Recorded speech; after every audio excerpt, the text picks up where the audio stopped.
કૈવલ સાહેબ બોલો જો. સાત કૈવલ સાહેબ. આજુબાજુ વાળાને પણ કહેજો સત કૈવલ સાહેબ, સત કૈવલ સાહેબ. મહારાજ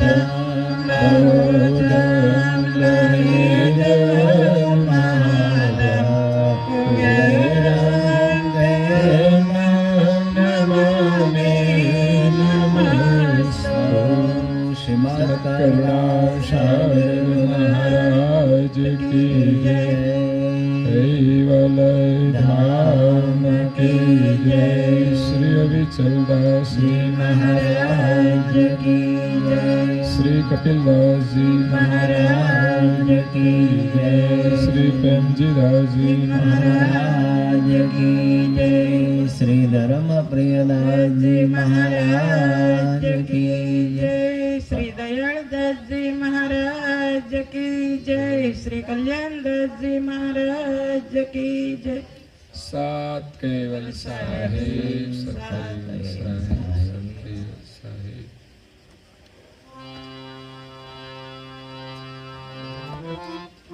મમ મરજેવા કોઈ જગ મેં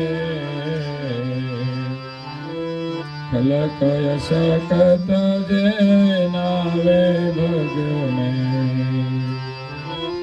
અહમ મમ મમતા મન બડાઈ તનો યસ્મી દેવ ઉनको કહાઈ.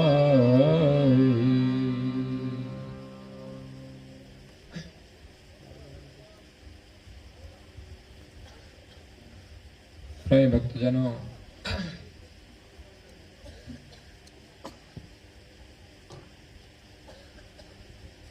જ્ઞાન સંપ્રદાયના અધ્યસ્થાપક અનંત બ્રહ્માંડાધીશ વિશ્વનિયંતા સકર્તા સતકૈવલના પરમ વિશેષ અંશ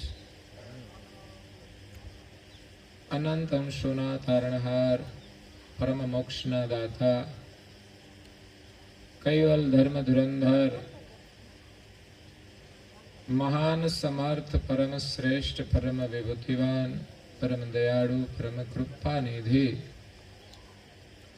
સર્વજ્ઞ દિવ્ય પરમ ગુરુ શ્રીમદ કરુણાસાગર મહારાજના કૃપા પાત્ર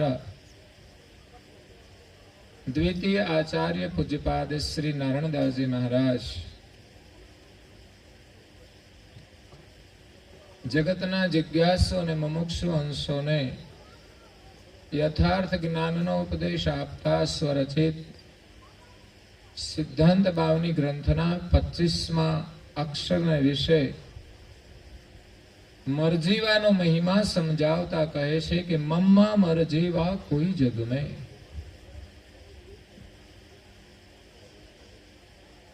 અહીંયા નારાયણદાસજી મહારાજ શ્રી સિદ્ધાંત બાવની ગ્રંથને વિશે કહે છે. ગ્રંથનું નામ છે સિદ્ધાંત બાવની. 52 અક્ષર દ્વારા એમણે જ્ઞાન સંપ્રદાયના સકર્તા સિદ્ધાંતનું જ્ઞાન આપ્યું છે. અક્ષરો 52 છે અને દરેક અક્ષરને લઈને એમણે ઉપદેશ આપ્યો છે. વિચાર કરો, એક એક અક્ષરમાં પણ કેટલો ઉપદેશ સમાયેલો છે. એક અક્ષર પણ કેટલો મહત્વનો છે. કોઈ અક્ષર વ્યર્થનો નથી. અક્ષર અક્ષરમાં જ્ઞાન છે.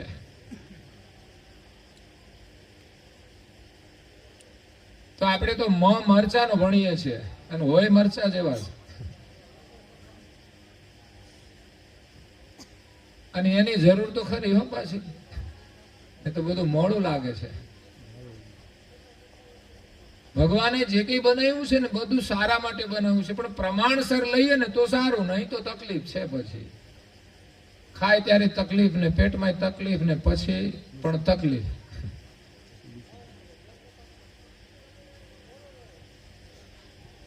દરેક વસ્તુ સારા માટે છે. કોઈ વસ્તુ નિરર્થક નથી.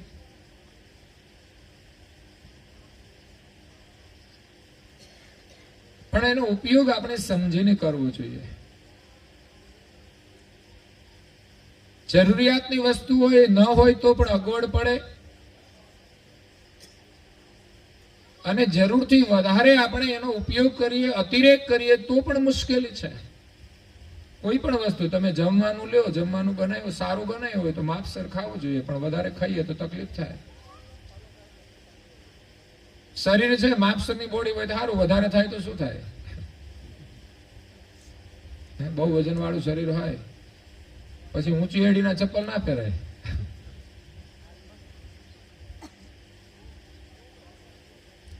પછી બેઠું થવામાં તકલીફ પડે છે. બહુ પૈસા થઈ જાય ને તોય તકલીફ છે. હા, વધારાનું કશું પચતું નથી. એટલે જેટલું આપણે જોઈએ એટલો ઉપયોગ કરો આપણા માટે. બાકી સારા કાર્યની અંદર તમે જોડી દેશો તો પુનઃ તમને જ્યારે જરૂર હોય ત્યારે મળી શકે છે. એટલે અહીંયા પૂજ્યપાદ શ્રી નારાયણદાસજી મહારાજ મરજીવાનો મહિમા સમજાવે. મરજીવાનો છે.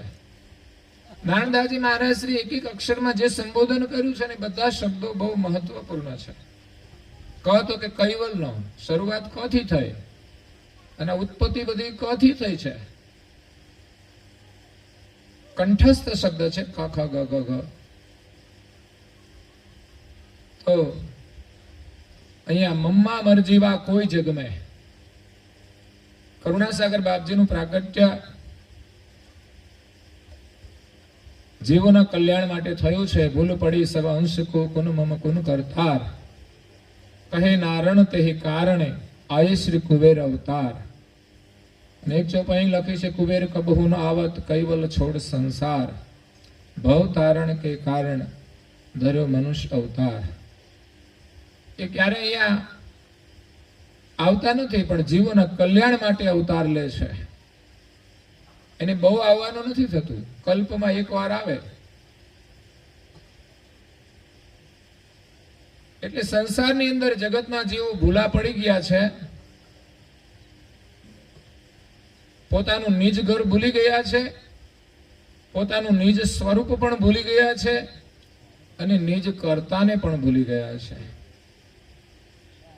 એટલે જ્યાં ત્યાં આપણે ભટકીએ છીએ અને જે આપણું નથી એમાં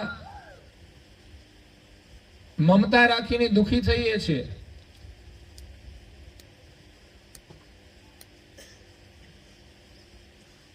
જે આપણું નથી એમાં મમતા રાખીએ એટલે છોડવાનું થાય ત્યારે દુઃખ થાય. એટલે સંસારમાં ક્યાંય મમતા જોડવા જેવી નથી. જેટલો જરૂર છે ને એટલો ઉપયોગ કરવા પૂરતો જ વ્યવહાર કરવાનો છે. પણ આપણને ક્યાં ટાઈમ મળે છે આ બધામાંથી? એટલી મમતા જોડી છે. અને મહાપુરુષો ભજનમાં લાગી ગયા, ભગવાનની અંદર મમતા જોડી દીધી તો એને શરીરનું પણ ભાન ના રહ્યું, સંસારનું પણ કોઈ ભાન ના રહ્યું, એના વ્યવહારનું પણ એ ભાન ના રહ્યું એમને. એટલે જેટલું મન આપણું સંસારમાંથી છૂટે એટલું છોડવા પ્રયાસ કરવાનો છે. અને એ જ મરજીવા છે. આ જગતમાં કોઈ કોઈ મરજીવા હોય છે કે જે આ સંસારની મમતા છોડી અને ભગવાનનું ભજન કરે, ભગવાનની ભક્તિ કરે. તમે જો તો ઉંમર થયા પછી પણ મમતા છૂટતી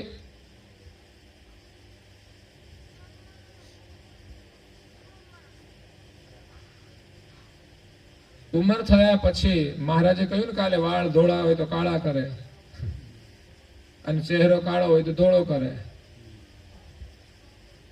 એનાથી કોઈ ફરક પડતો નથી. આપણે અંદરથી કંઈક સુધારો કરવાનો છે આપણા મનનો,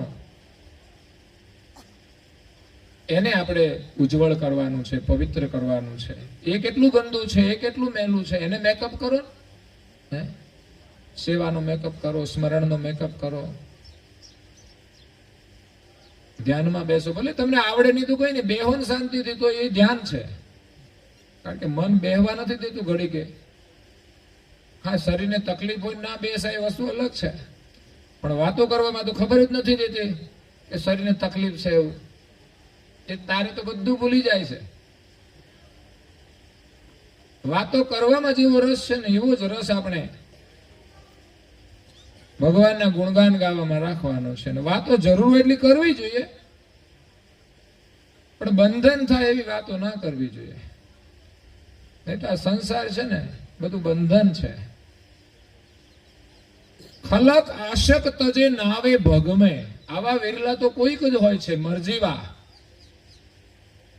જે સારા ખલકની આસક્તિ છોડી દે. કારણ કે માયા એવી છે ને કે આપણને જેમ જેમ મળતી જાય ને એમ એની આસક્તિ વધતી જાય છે. એવું નથી કે આટલા પૈસા મળી ગયા એટલે બહુ થઈ ગયું, આટલું મકાન થઈ ગયું એટલે બહુ થઈ ગયું, પરિવારમાં આટલું થઈ ગયું એટલે બહુ થઈ ગયું. પૂર્ણ વિરામ નથી. પૂર્ણ વિરામ આવી જાય તો ઘણું સારું છે. અને ભગવાનનું ભજન કરે તો, મન ભગવાનમાં લાગે તો, વધારે નહીં તો સવારે સાંજે જે નિત્ય નિયમ હોય અને જે કરવા યોગ્ય જે પ્રવૃત્તિઓ છે એનો આપણે લાભ લઈએ તો ઘણું સારું છે. જેમ આપણા અર્જણસુખ ગામમાં ડેઈલી સર્વિસ જેમ બસ ચાલે એમ સત્સંગની ગાડી ચાલે છે. ધન્યવાદ છે, દાદાની કૃપા કહેવાય કે આ સ્થાનનું નિર્માણ કરી અને તમને પ્રેરણા કરી રહ્યા છે સત્સંગની, અને સેવા યજ્ઞ ચાલે છે. એ પણ બહુ ઉત્તમ કાર્ય છે, પરમાર્થનું કાર્ય છે, આત્મભાવનાનું કાર્ય છે. જેમાં યોગદાન આપે છે એ લોકોને પણ ધન્યવાદ છે. એટલે દાદાનું જે કાર્ય છે એ તમે કરી રહ્યા છો એ ખરેખર દાદાના આશીર્વાદ છે. અને દાદા પ્રત્યેની તમારી નિષ્ઠા છે, પરમ ગુરુની નિષ્ઠા છે, અને એ જ દાદાનું અસ્તિત્વ છે, એનું જીવંત સ્વરૂપ છે. એમના કાર્યને તમે વળગી રહ્યા છો. તો અહીંયા સંસારની આસક્તિ છોડવી ઘણી કઠિન છે. આ મૃત્યુલોકની અંદર બહુ પ્રકારની આસક્તિ છે, જેનું વર્ણન અહીંયા નારણદાસજી મહારાજ શ્રી કરે છે કે આસક્તિ બધી જ છૂટી જાય અને પછી એને માતાના ગર્ભમાં શરીર ધારણ ન કરવું પડે. જે ઘણા લોકો કહેતા હોય છે કે જીવ માતાના ગર્ભમાં આવી જાય છે, પણ અજ્ઞાનતાને કારણે બોલે,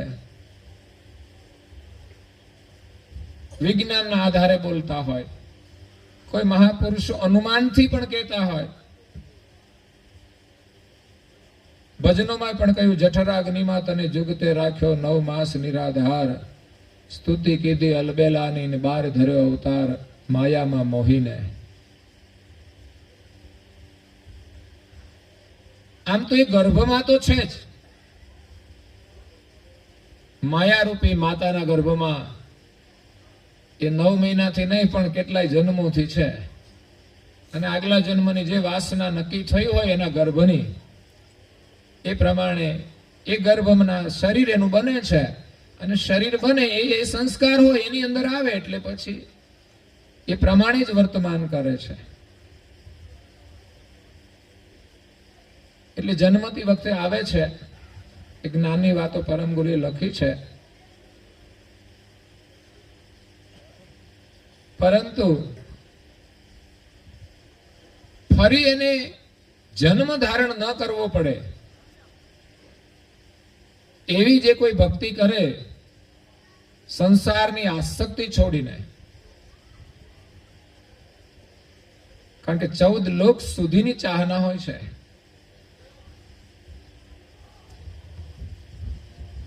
માયાના ફંદમે જગત લપટાઈ રહ્યો, ત્રિગુણ તૃષ્ણા નવત્યાગી, રાજને પાટ મસ્તક 76 ઢલે, તહાં લગી ભ્રમણા આઘી આઘી.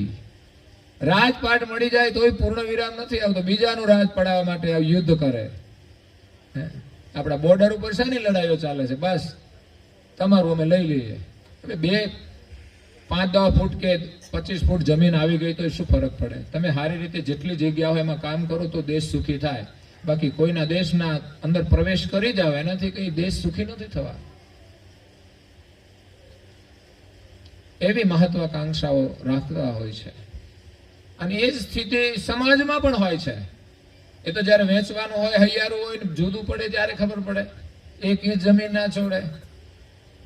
મિલકત વેચવાની હોય તો ઝઘડા કરે.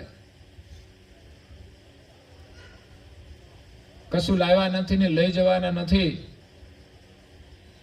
પણ છતાંય જે આસક્તિ છે, મમતા છે, એના કારણે આ કલેશ અને ઝઘડા છે, માણસ દુઃખી થાય છે, કર્મ બંધન ઉભા થાય છે, અને અંતે વાસના લઈને જીવ અધોગતિમાં જાય છે. પણ અહીંયા પરમ ગુરુ જગતના જીવોને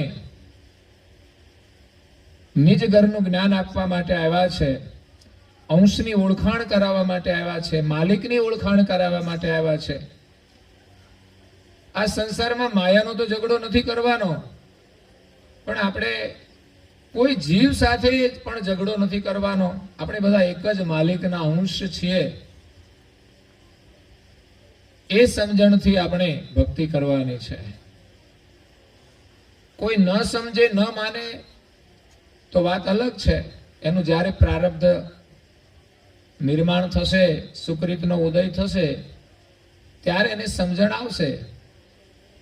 પણ આપણામાં સમજણ હોય તો કોઈની સાથે કલેશ કરવો જોઈએ નહીં. આપણે આત્મભાવે વ્યવહાર રાખવો જોઈએ. અહમ મમ મમતા માન બડાઈ. સંસારની અંદર આસક્તિઓ શું છે? અહમ છે. જે કઈ ક્રિયા કર્મ કરીએ એની અંદર અહમ પડેલું છે. આપણા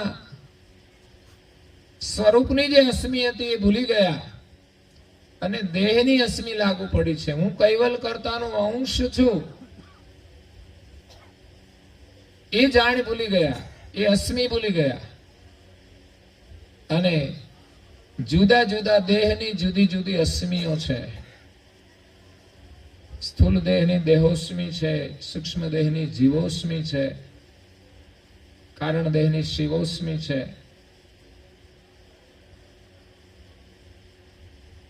મહાકારણની આત્માસ્મિ છે, પરમ કારણની અંદર બ્રહ્માસ્મિ છે. પણ એ પાંચે દેહની પર આપણા સ્વરૂપની અસ્મિ આપણે ધારણ કરવાની છે. તો મિથ્યા જે અસ્મિઓ છે એમાં આપણે પોતાને ભૂલ્યા છીએ કે હું જીવ છું, હું શરીર છું, હું શિવ છું, હું આત્મા છું, હું બ્રહ્મ છું. આ બધી માયાની જંજાળ છે. એના આવરણમાંથી પરમ ગુરુ એમનું જ્ઞાન અને એમનું લક્ષ્ય જ છોડાવી શકે છે. જો કે પરમ ગુરુના શરણમાં આવ્યા પછી પણ આપણામાં જે દેહ દશાની અસ્મિઓ છે એ તત્કાલ નથી છૂટી જતી, પણ જ્ઞાન દ્વારા સમજીને એનો અભ્યાસ કરવામાં આવે, એ પ્રમાણે વર્તમાન કરવામાં આવે, એ અસ્મિઓ આપણને સમજાય અને આપણે એને દૂર કરીએ તો એમાંથી છૂટી શકાય છે. બહુ જ અસ્મિઓની પકડ છે, એટલી સરળ નથી. 14 લોક સુધી આ માયાની પકડ છે. આપણે તો એ સંસારના તુચ્છ સુખમાં જ રોકાઈ ગયા છીએ, જેના કારણે આપણે માયાનું સ્મરણ કરીએ છીએ, માયાની વાતો કરીએ છીએ. એમાં આપણને રસ છે, એમાં ઊંઘે ના આવે. લ્યો, પણ હમણાં તત્વજ્ઞાનની કથા ચાલતી હોય ને તો લોકોને રસ ના પડે, ઊંઘે આવી જાય. પણ માયાની વાતો, પેલા ભજનમાં કહ્યું છે ને, ગામની વાતો ગોળ જેવી લાગતી. જે જરૂર નથી એમાં બહુ રસ નહીં લેવાનો. મનથી સમજીને આપણે આ છોડવાનું છે. તો જ મન આપણું કંઈક આપણા માટે વિચાર કરશે. ગુરુ મહારાજનો મહિમા સમજીને એના ગુણગાન ગાવામાં રસ લગાડશે. બાકી તો દુનિયાભરની આપણે જે કંઈ વાતો કરીશું એનાથી આપણું મન મલિન થશે, અશાંત થશે અને કેટલાય કર્મ બંધન પણ ઉભા કરશે. તો અહમ એ મોટામાં મોટો અવરોધ છે. જે સાધક ઊંચી ભૂમિકા સુધી પહોંચી જાય પછી પણ એ ભટકી શકે છે. અહમ ગમે ત્યારે ગમે તેનું આવી શકે છે. માણસનામાં જે કંઈ સામર્થ્ય હોય એનું અહમ આવવાની સંભાવનાઓ છે, પણ એ ગુરુને આધીન થઈ અને ગુરુની કૃપા મેળવે કે હું કંઈ જ કરતો નથી, સારું જે કંઈ છે એ ગુરુ મહારાજની કૃપાથી થાય છે. અને ખોટાના જો આપણે નિમિત્ત બનીએ કે જે કંઈ ખોટું થયું એ મારાથી થયું અને એ ભૂલ સમજાય અને એ આપણે દૂર કરીએ તો જ આમાંથી છૂટી શકાય એવું છે. અહમ મમ જે મારાપણું છે, સંસારની અંદર મમત્વ છે, મમતા. મમતા ક્યાં રાખવાની છે? માલિકની અંદર રાખવાની છે, જેમણે આ જગત બનાવ્યું છે, જેમના આપણે અંશ છીએ. એક પુત્ર હોય કે પુત્રી હોય, એની મમતા એમના માતા પિતા પ્રત્યે હોવી જોઈએ. એની જગ્યાએ એ પોતાના જ વિલાસની અંદર પોતાની મમતા જોડી દે અને માતા પિતાને એક બાજુ કરી દે તો એ અનર્થ છે. અને એવો જ અનર્થ આપણે કરી રહ્યા છીએ, હજુ પણ થતો હશે. એવું નથી કે પરમ ગુરુનું જ્ઞાન મળ્યું છે એટલે નથી થતો. જેટલો આપણે સંસારમાં મમતા રાખીએ છીએ એટલી મમતા પરમ ગુરુમાં નથી. માનીએ છીએ છતાં પણ સંસારનું મમત્વ વધારે છે. જરૂરિયાત હોય ત્યાં સુધી તો બરાબર છે, જરૂરથી વધારે હોય તો તકલીફ વાળું કામ છે. એટલે જરૂરથી વધારે મળે જ્યારે માયા, ત્યારે માયાને પણ આપણે પરમાર્થમાં લગાવવી પડે. અને એમાંય પણ આપણું અહમ ના રહે, કારણ કે આખર તો માયા છે. આપણને મળી આપણો અધિકાર છે, પણ આખર છે તો બધી માયા માલિકની. એટલે આપણે બધા જ માલિકના છીએ. ત્યારે આપણે જોઈએ એટલું ભગવાન આપી દે, પછી શું ચિંતા છે? અને વધારે આપી દે તો પછી આપણા જ છે ને બધા. તો એમાં જે કોઈ નિકટમાં હોય, સામાજિક રીતે, વ્યવહારિક દ્રષ્ટિએ, અને જે જરૂરિયાત હોય, સમસ્યાઓ પણ હોય છે. કોઈના ઘરમાં, કોઈના જીવનમાં આકસ્મિક બીમારી આવે કે બીજી કંઈ જરૂરિયાત હોય, ત્યારે આપણે એકબીજાને મદદરૂપ થઈએ. એ માનવતા છે અને એનાથી પરમાર્થનું કામ થાય છે અને ભગવાનમાં આપણી પ્રીતિ થાય છે. નહીં તો આ માયા તો છે ને, એને ગમે તેટલો પ્રેમ કરીશું પણ એ આપણી થવાની તો નથી જ.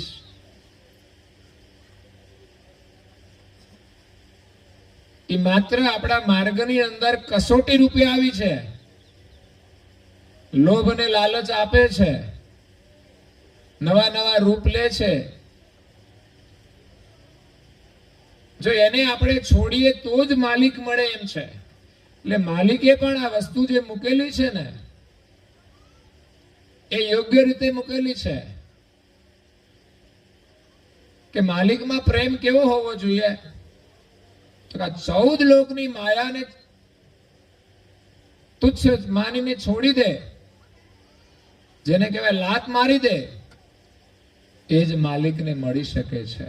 અને મરજીવા હોય એ જ માયા છોડી શકે છે. મરીને જીવવાનું છે.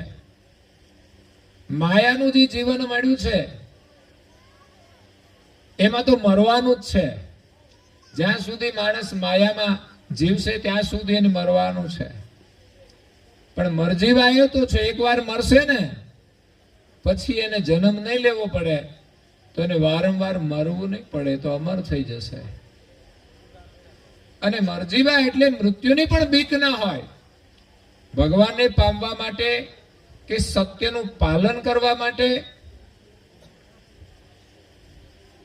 જે પણ આપવું પડે એની તૈયારી હોય છે. પેલા ભજનમાં કહ્યું છે ને, એવા સાચા રે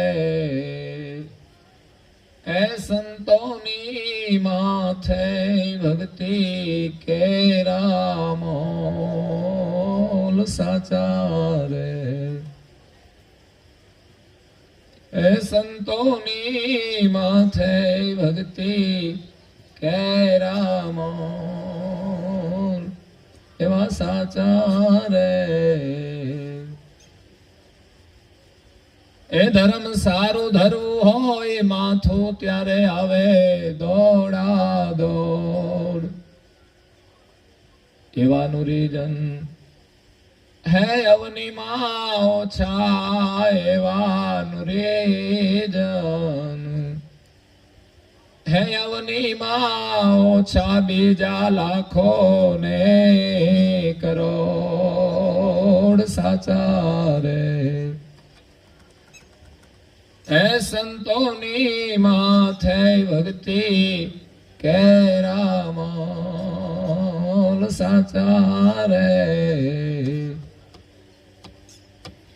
એ જે નિરખતા એ નૈણા હરખે, જેને નિરખતા બેઠા છે ને દાદા, નૈણા હરખે ને મટી જાય મનડાની દોડ. નિર્મળ મનથી એ નિરખીને જોયો, નિર્મળ મનથી નિરખીને જોયું, એમાં ખોટી મળે નહીં ખોડ. સાચા રે એ સંતોની માથે ભક્તિ કેરા મોલ. સાચા રે એ નિંદા પરાઈ એ નઠારી લાગે, સમરે શ્રી રણ છોડ. એ નિંદા પરાઈ એ નઠારી લાગે, જેને નિંદા પરાઈ લાગે નઠારી, સમરે શ્રી રણ છોડ.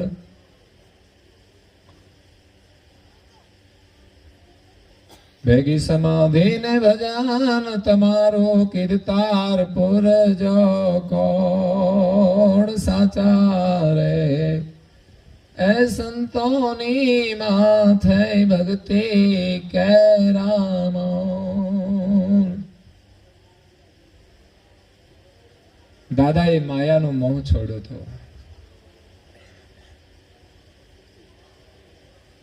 સંસારમાં રહ્યા પણ અલિપ્ત રહ્યા.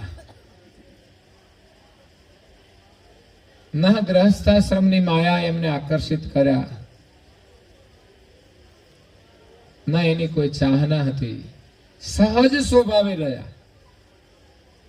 ન એમણે ભગવો પહેર્યો, પણ છતાંય મનને એમણે વૈરાગથી રંગી દીધું. મનને એને ભગવો પહેરાવી દીધો. એવા સાચા સંતોની માથે ભક્તિના મોલ હોય છે ભાઈ. જેને નિરખતા તો આપણા નયનો પ્રસન્ન થઈ જાય, એવા સરળ સ્વભાવના પ્રેમજી દાદા હતા. અને નિર્મળ મનથી જ્યારે નિરખીને જોવે તો એમાં કોઈ ખોટ ના જોવા મળે. હું તો મારી દ્રષ્ટિથી જોયું છે એ કહું છું, તમને જે દેખાતું હોય. કારણ કે હું મળ્યો છું એમની સાથે જેટલો સમય, કોઈની મારી તારી વાત જ નહીં. નિંદા પરાઈ નઠારી લાગે, અને નિરંતર પ્રભુનું સ્મરણ. પ્રાણી માત્રની અંદર આત્મભાવનું એમનું કાર્ય એક છે, એ એમની ઓળખ આપે છે. કૂતરાઓને રોટલા નાખવાના અને પક્ષીઓને છોણ પણ ઘણી બધી નખાય છે. સારું કાર્ય કરીએ ને તો ભગવાનની દયાથી ચાલ્યા કરે છે, પણ એની અંદર આપણે નિમિત્ત બનવું એ આપણું સદભાગ્ય છે. કે ગામના જેટલા પણ લોકો સેવાનો લાભ લઈ રહ્યા છે અને દાન આપનાર લોકો પણ સેવાનો લાભ લઈ રહ્યા છે, અને અમારી બહેનો તે રોજ સત્સંગનો લાભ લઈ રહ્યા છે. એટલે અહીંયા સત્સંગ પણ ચાલે છે અને સેવા પણ ચાલે છે અને સ્મરણ પણ થાય છે. અને બે નિમિત્ત પર્વ, આજે બાલકુવેર મંદિરની સ્થાપના થઈ છે, તો લાભ પાંચમના દિવસે નવા વર્ષનો મહાલાભ છે. આ દર વર્ષે આપણને સત્સંગ અને સંતવાણીનો લાભ મળે છે. આપણું અહોભાગ્ય છે આ ભૂમિ સુધી આવવાનું અને અહીંયા બેસવાનું, બાલકુબેરના દર્શન, દાદાના દર્શન, એની સ્મૃતિ એ આપણને આશીર્વાદ આપી જાય છે, આપણા પરિવારને પણ આશીર્વાદ આપી જાય છે. એટલે ભક્તિ કરવા માટે સંસારની આસક્તિનો ત્યાગ કરવાનો છે. આસક્તિ નહીં છૂટે ત્યાં સુધી તો પરમ ગુરુમાં આપણી પ્રીતિ થવાની નથી. આસક્તિ છોડવાનો મતલબ એવો નથી કે પરિવારને છોડી દેવું કે સમાજ છોડીને નીકળી જવું. સાધુ બનવું એ તો એક એમનો યોગ હોય છે, સમય હોય, સંજોગ એવા આવે તોય થવાય, એવું કશું નહીં. તમારા અંદરમાં વૈરાગ જાગી જાય અને નીકળ્યા પછી પાછું ઘરે ના જવું પડે તો વાંધો નથી કઈ, અને નીકળ્યા પછી પણ પાછું યોગ્ય રીતે નિભાવવાનું હોય છે. પણ મન વૈરાગી બની જાય તો સારું છે. દાદાનું મન વૈરાગી હતું. ધર્મ સારું ધરવું હોય માથું ત્યારે આવે દોડા દોડ. લોકોએ દેશ માટે બલિદાન આપી દીધા. એ બધા મરજીવા હતા, એને પરિવાર હતો, પણ દેશ માટે એની ખુમારી કેવી, એમ ભક્તિની ખુમારી પણ એવી હોય છે. જેમ અહીંયા બિલખાની અંદર સગાળસા સેટ થઈ ગયા અને એના દીકરાનું માથું આપવાનું હતું, તોય ના આપી શકાય. એને કદાચ પોતાનું માગ્યું હોત તોય આપી દેત. કારણ કે સંત વચનનું પાલન કરવાનું હોય, પોતે વચન લીધું હોય એનું પાલન કરવા માટે, સત્ય માટે દરેકે કુરબાની આપી છે. રાજા હરિચંદ્ર સત્યના માટે અયોધ્યાનું રાજ છોડી દીધું. અને આપણે ઘર છોડીને જવું હોય સભામાં, સત્સંગમાં, ભજનમાં, દર્શનમાં, તોય તકલીફ પડતી હોય, એટલી માયા લાગેલી હોય છે. તકલીફ છે બધી, એમ ઘરમાં આ છે તે છે, શરીર નથી ચાલતું, વેવાઈને ત્યાં જવું હોય ને તો બધું હાલે લ્યો, ગમે તેમ કરીને પહોંચી જાય કે અમારે અહીંયા તો આવવું જ પડે. જવું જોઈએ, આપણે વિરોધ નથી કરતા, કે સંસારમાં જે મમતા છે ને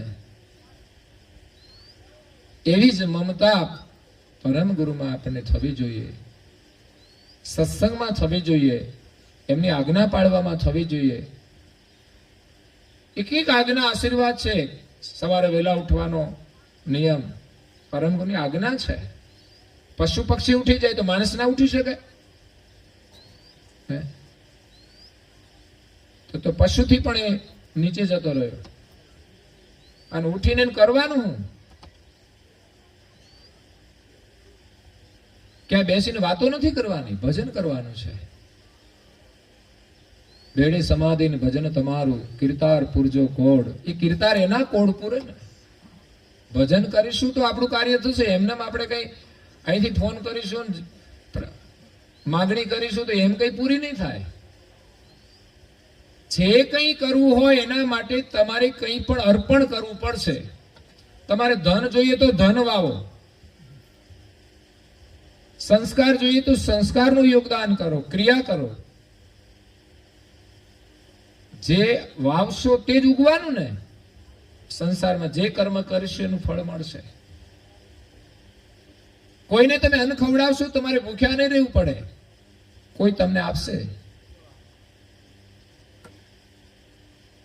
તો જેવું આપણે સુકૃત કરીએ છીએ એનું ફળ મળે છે. ભગવાનની કૃપા તો એ જ આપણા દ્વારા કઈ સારા કામો થઈ જાય. નહીં તો આ માયા છે ને એ આપણને એવી વળગી છે ને કે આપણને આ સંસારમાં ડૂબાડી દે છે. 84 લઈ જાય છે. મહારાજે કાલે કહ્યું ને 84 કે જન્મ મરણ મેં યુગન યુગન વહી જાય. આ એક જન્મ જ આપણા માટે સુવર્ણ અવસર છે. અને એમાંય થોડા વર્ષ હોય, થોડો સમય હોય, થોડા પ્રસંગ હોય, એને આપણે સાચવવાના હોય છે. સવારમાં થોડો સમય કાઢો આવા પ્રસંગો, એમાં હાજરી આપવા માટે. બાકી સામાજિક રીતે તો આપણે આપીએ જ છીએ, એમાં ચાલતું જ નથી. આમાં ચાલે. હું તો કહું ઘણા બધા અનુયાયીઓ છે, આજે એના વેવાઈનો પ્રસંગ હોય તો બધા જાય, પણ ગુરુ મહારાજનો પ્રસંગ છે એમાં ચાલે. એ ફરિયાદ નથી કરતા. એટલે પણ નુકસાન તો આપણને છે. આપણે જઈશું તો આપણને લાભ મળવાનો છે.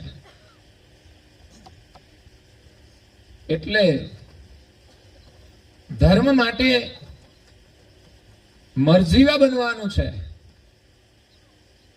પછી કોના જીવનમાં, કોની ભક્તિમાં કેવી કસોટી આવે એ કશું ના કહેવાય. કોઈએ કર્યું છે એનું અનુકરણ આપણે નહીં કરવું પડે, પરંતુ અભિમાન રૂપી મસ્તક તો આપવું જ પડશે.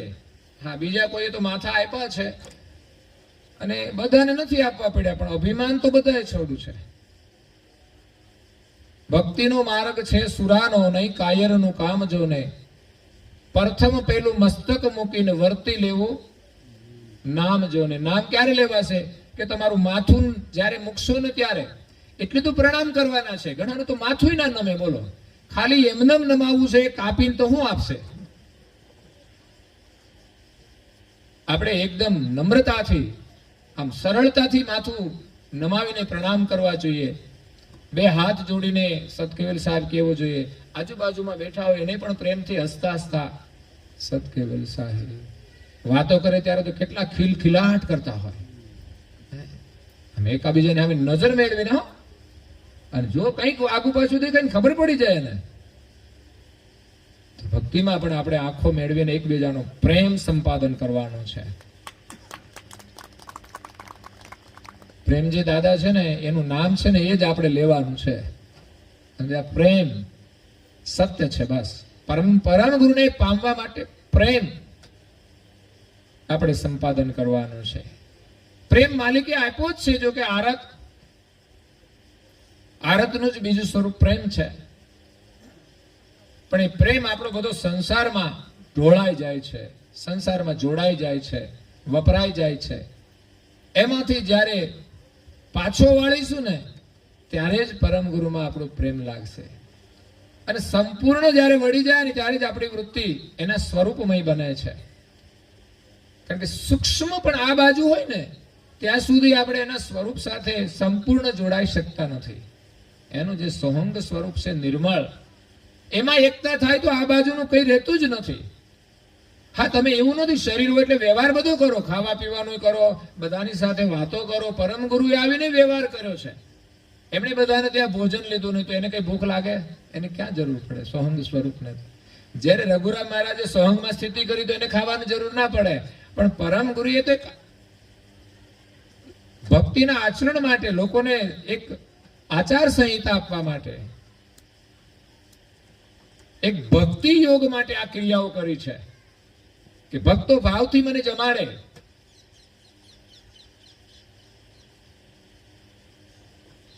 આપણે કહીએ પરમ ગુરુ ક્યાં ખાય છે?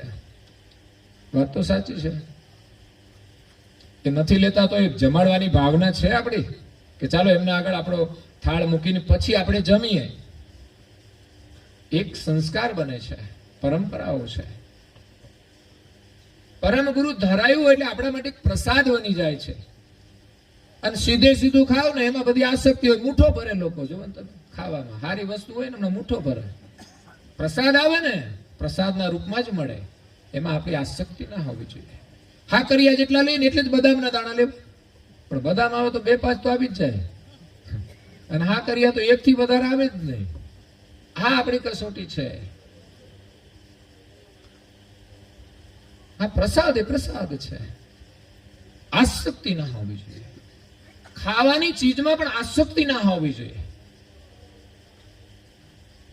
કદાચ ભૂખ્યા રહેવું પડે, બધાને જમાડતા જમાડતા કદાચ ભૂખ્યા રહેવું પડે તો ઉપવાસનો અભ્યાસ એટલે જ કરવાનો કે આપણા મનને સહેજે દુઃખ ના થાય. આપણે કોઈને ત્યાં ગયા હોઈએ અને કદાચ જમવાનું ન મળ્યું હોય, થઈ રહ્યું હોય, તો આપણા મુખમાંથી ક્યાંય વાત ના નીકળે કે અમે અહીં ગયા હતા અને ખાવાનું થઈ રહ્યું હતું ને અમે ભૂખ્યા આવ્યા.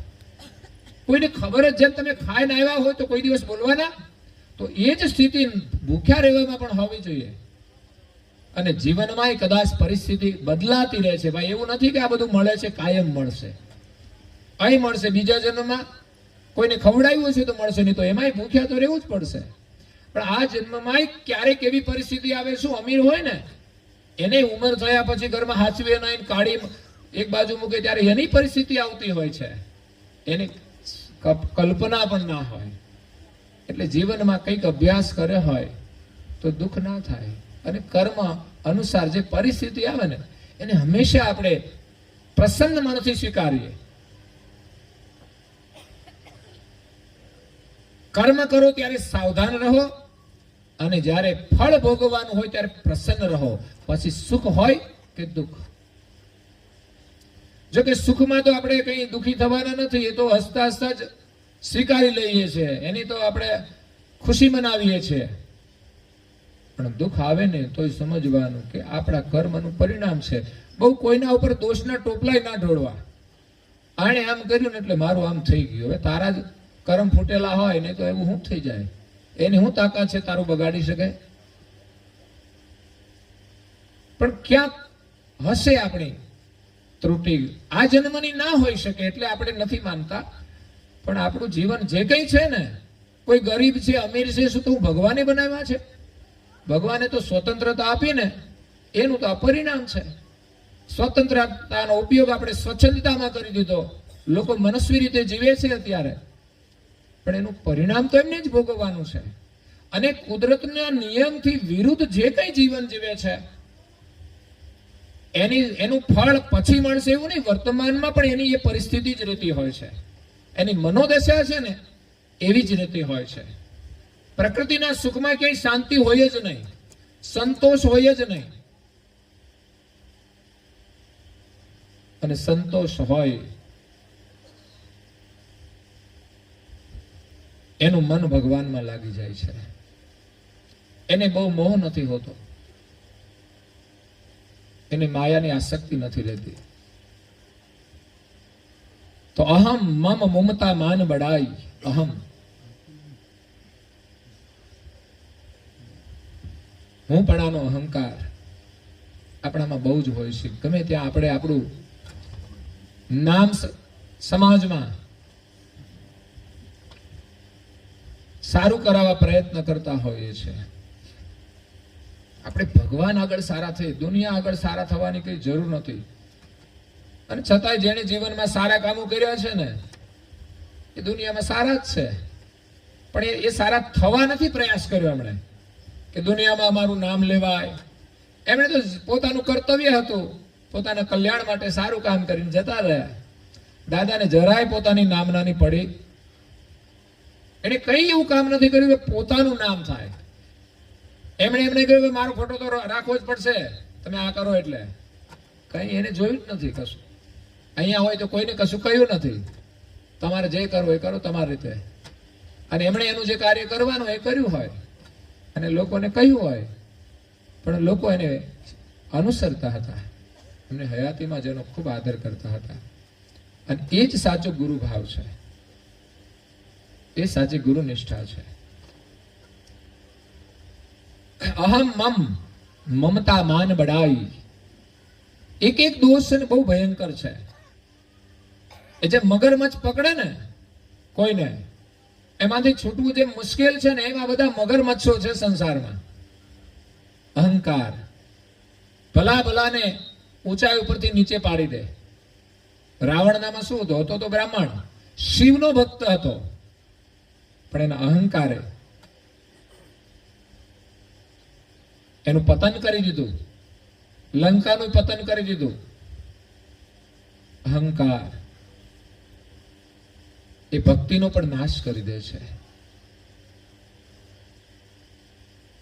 એટલે કોઈ પણ બાબતનો અહંકાર ના હોવો જોઈએ. ભક્તિ કરીએ તોય ભલે, આપણી પાસે થોડું જ્ઞાન હોય તોય ભલે, કોઈ સત્કર્મ કરીએ તોય ભલે, આપણને કંઈ મળ્યું હોય તોય ભલે,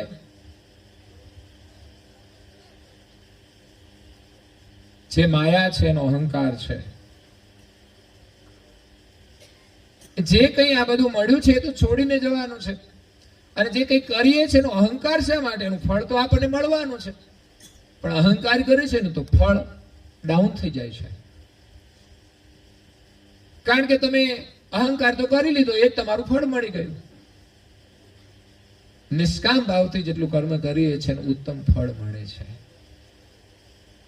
તુલસીદાસ મહારાજશ્રીએ જે ભજનાવલીમાં છેલ્લી ધૂન લખી છે એમાં બહુ સરસ વાત આ જ લખી છે. એ આખી ભજના એ ધૂન છે ને બહુ મજાની છે. આજે સૌને સત કૈવલ કાલે વેલા આવજો, ગુરુ જ્ઞાનનો અમૃત પીવાવે ને લાવજો. બધાને સતકેવલ સાહેબ કહેવાનું, પછી પાછા કાલે આવવાનું.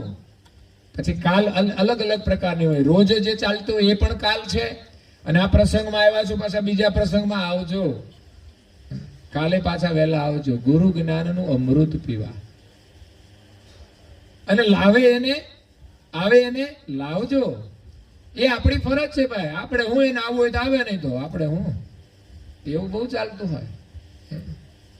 એ સંસારમાં ચલાવવાનું, એને જવું હોય તો જાય, એમાં આપણે ડિસ્ટર્બ નહીં કરવાનું. પણ આમાં તો છે ને ગમે એને કહેવાનું. હું તો કહું ઘણાને, તમે આવજો મંદિરે, અને તમે ના આવો તો તમારા વતી કૂતરાને મોકલજો. હું તો એમ કહું, તમે ના આવો તો કૂતરાને મોકલજો, બીજું શું થાય. એટલે મન મંદિરના ખૂણે ખૂણેથી કચરો કાઢી નાખજો. શું કરવાનું છે? આપણે આવીને સત્સંગમાં આવીને શું કરવાનું? સફાઈ કરવાની. દિવાળીની કરીને એવી જ મન મંદિરની અંદર ખૂણે ખૂણે ક્યાંય પડ્યો હોય ને તો કાઢવાનો. નહીં તો ઘણા લોકો છે ને વાળીને ખૂણા મૂકી રાખે. ઘર તો આપણું એકદમ ચોખ્ખું હોવું જોઈએ, ક્યાંય પણ ગંદકી ના હોવી જોઈએ. આપણું શરીર પણ ચોખ્ખું હોય, મેકઅપની જરૂર નહીં, પણ સ્વચ્છ હોવું જોઈએ. કપડાં પણ સ્વચ્છ હોવા જોઈએ. એમ આપણું મન મંદિર પણ સ્વચ્છ હોવું જોઈએ. પૂજાનું સ્થાન પણ સ્વચ્છ હોવું જોઈએ. એ તો ઘણાનો ધૂપ કેટલા દિવસનો ભેગો થતો હોય. લ્યો, કાલનો ધૂપ આજે પડવાનો જ છે ને, એમને ચાલ્યા જ કરે. ફોટો હોય, બધું સ્વચ્છ કરવું જોઈએ કપડાથી. અહીં ગઈકાલે પૂજન કર્યું, એમને ફોટા ઉપર પાછું થોડું પૂજન કરી દેવાય. એ સ્વચ્છ કરીને પૂજન કરવું જોઈએ. એ વિવેક છે. તો આપણે એમ કે ફોટા છે ને એમાં હું કઈ વાંધો નહીં, તો આપણા માટે હંમેશા ફોટા જ રહેશે. આપણે એમ માની પરમ ગુરુ બિરાજમાન છે ને એનું આપણે પૂજન સાક્ષાત બિરાજમાન છે કરી રહ્યા છે. જેમ દિવ્ય દેહ બિરાજમાન હતા અને લોકો પૂજાનો લાભ લેતા હતા, દર્શન કરતા હતા, તો આજે પણ એ જ ભાવ મૂર્તિની અંદર તમે જોડશો ને તો મૂર્તિની અંદર પણ તમને એનો સાક્ષાત્કાર થાય. આ બધી મૂર્તિઓ જ છે, પણ એની ચેતનાથી તો ચાલે છે. એમ એના સ્વરૂપની અંદર આપણે જો આપણી ચેતના ભરીએ ને તો ચોક્કસ એમાં એની ઝાંખી થશે, એના આશીર્વાદ મળશે. તો મન મંદિરના ખૂણે ખૂણેથી કચરો કાઢી નાખજો અને સત કૈવલની સાથે સુરતા કાયમ જોડી રાખજો. મનમાં કચરો છે ને તો સુરતા ત્યાં નહીં જાય. એટલે મન સ્વચ્છ કરીએ અને આપણી સુરતાને પરમ ગુરુમાં જોડીએ. પછી તમારું કાર્ય કરો ને તોય પરમ ગુરુમાં તમારી સુરતા રહે. અહીંયા આસક્તિ છોડવાનો મતલબ એવું નથી કે બધું છોડીને નીકળવાનું છે. બધું જે મળ્યું છે એની સાથે રહીને, પરિવાર સાથે રહીને, આ શરીરમાં રહીને, જે જરૂરિયાતની વસ્તુ હોય એનો ઉપયોગ કરીને, ધંધો કરીને, આપણું કર્તવ્ય કરીને, ધર્મ સાથે આપણે રહેવાનું છે. અર્થ ઉપાર્જન ધર્મ સાથે, કામનાઓ એટલે ઈચ્છાઓ એટલે જરૂરિયાત આપણી એ પણ ધર્મ સાથે, તો આપણને મોક્ષની પ્રાપ્તિ થાય છે.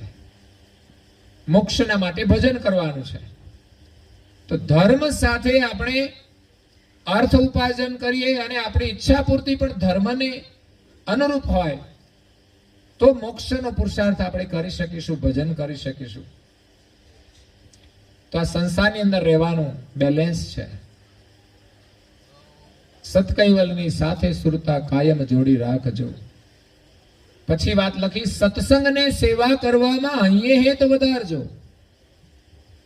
એ તો આપણું અર્જુન સુખ છે સૌરાષ્ટ્રની અંદર, સત્સંગ પ્રેમી. હા, આવો સત્સંગ હોય ત્યારે બધા લાભ લે, પણ સ્વયં સત્સંગ કરવાની ચાહના. પરમ ગુરુએ ગ્રંથો બનાવ્યા છે. હું તો કહું છું, રોજ તમે જાજુ ના બેસો તો એક પેજ વાંચો, 2-4 ચોપાઈનો અધ્યયન કરો. નિયમ કે ચાલો આપણે એક પેજની ચોપાઈ વાંચવાની, 2-4 જે હોય તે. તોય રોજે પરમ ગુરુના જ્ઞાન દર્શન થશે, એમના વિચારો તમારા અંદર આવશે, તો આજનો દિવસ તમારો પવિત્ર થઈ ગયો. સાંજે સૂતી વખતે તમે કદાચ અધ્યયન કરો તો પણ આજનો દિવસ તમારો સફળ થઈ ગયો. તો આ જ રીતે બધા જ દિવસો આપણે પરમ ગુરુનું સ્મરણ થાય, એમના વચન, એમના મુખમાંથી નીકળેલા વચનોનું સ્મરણ કરવાનું. અમે કરીએ એ સંપૂર્ણ એમના અનુભવનું ના કરી શકીએ. અમારી સમજણ પ્રમાણે એમના શબ્દોનું વિવરણ કરીએ છીએ, પણ આપણે એમની જે ચોપાઈઓ છે એનો અનુવાદ કર્યો છે, એનો આધાર લઈને આપણે એનું સ્મરણ કરવાનું છે. તો રોજે પરમ ગુરુનું જ્ઞાન દર્શન કરો, સેવા પૂજા કરીને ભક્તિ દર્શન કરો.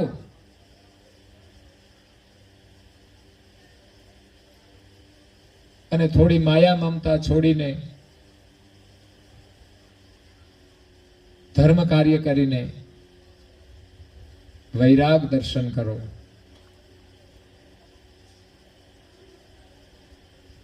તો પરમ ગુરુ આપણને આ સંસારના જન્મ મરણમાંથી છોડાવી દેશે.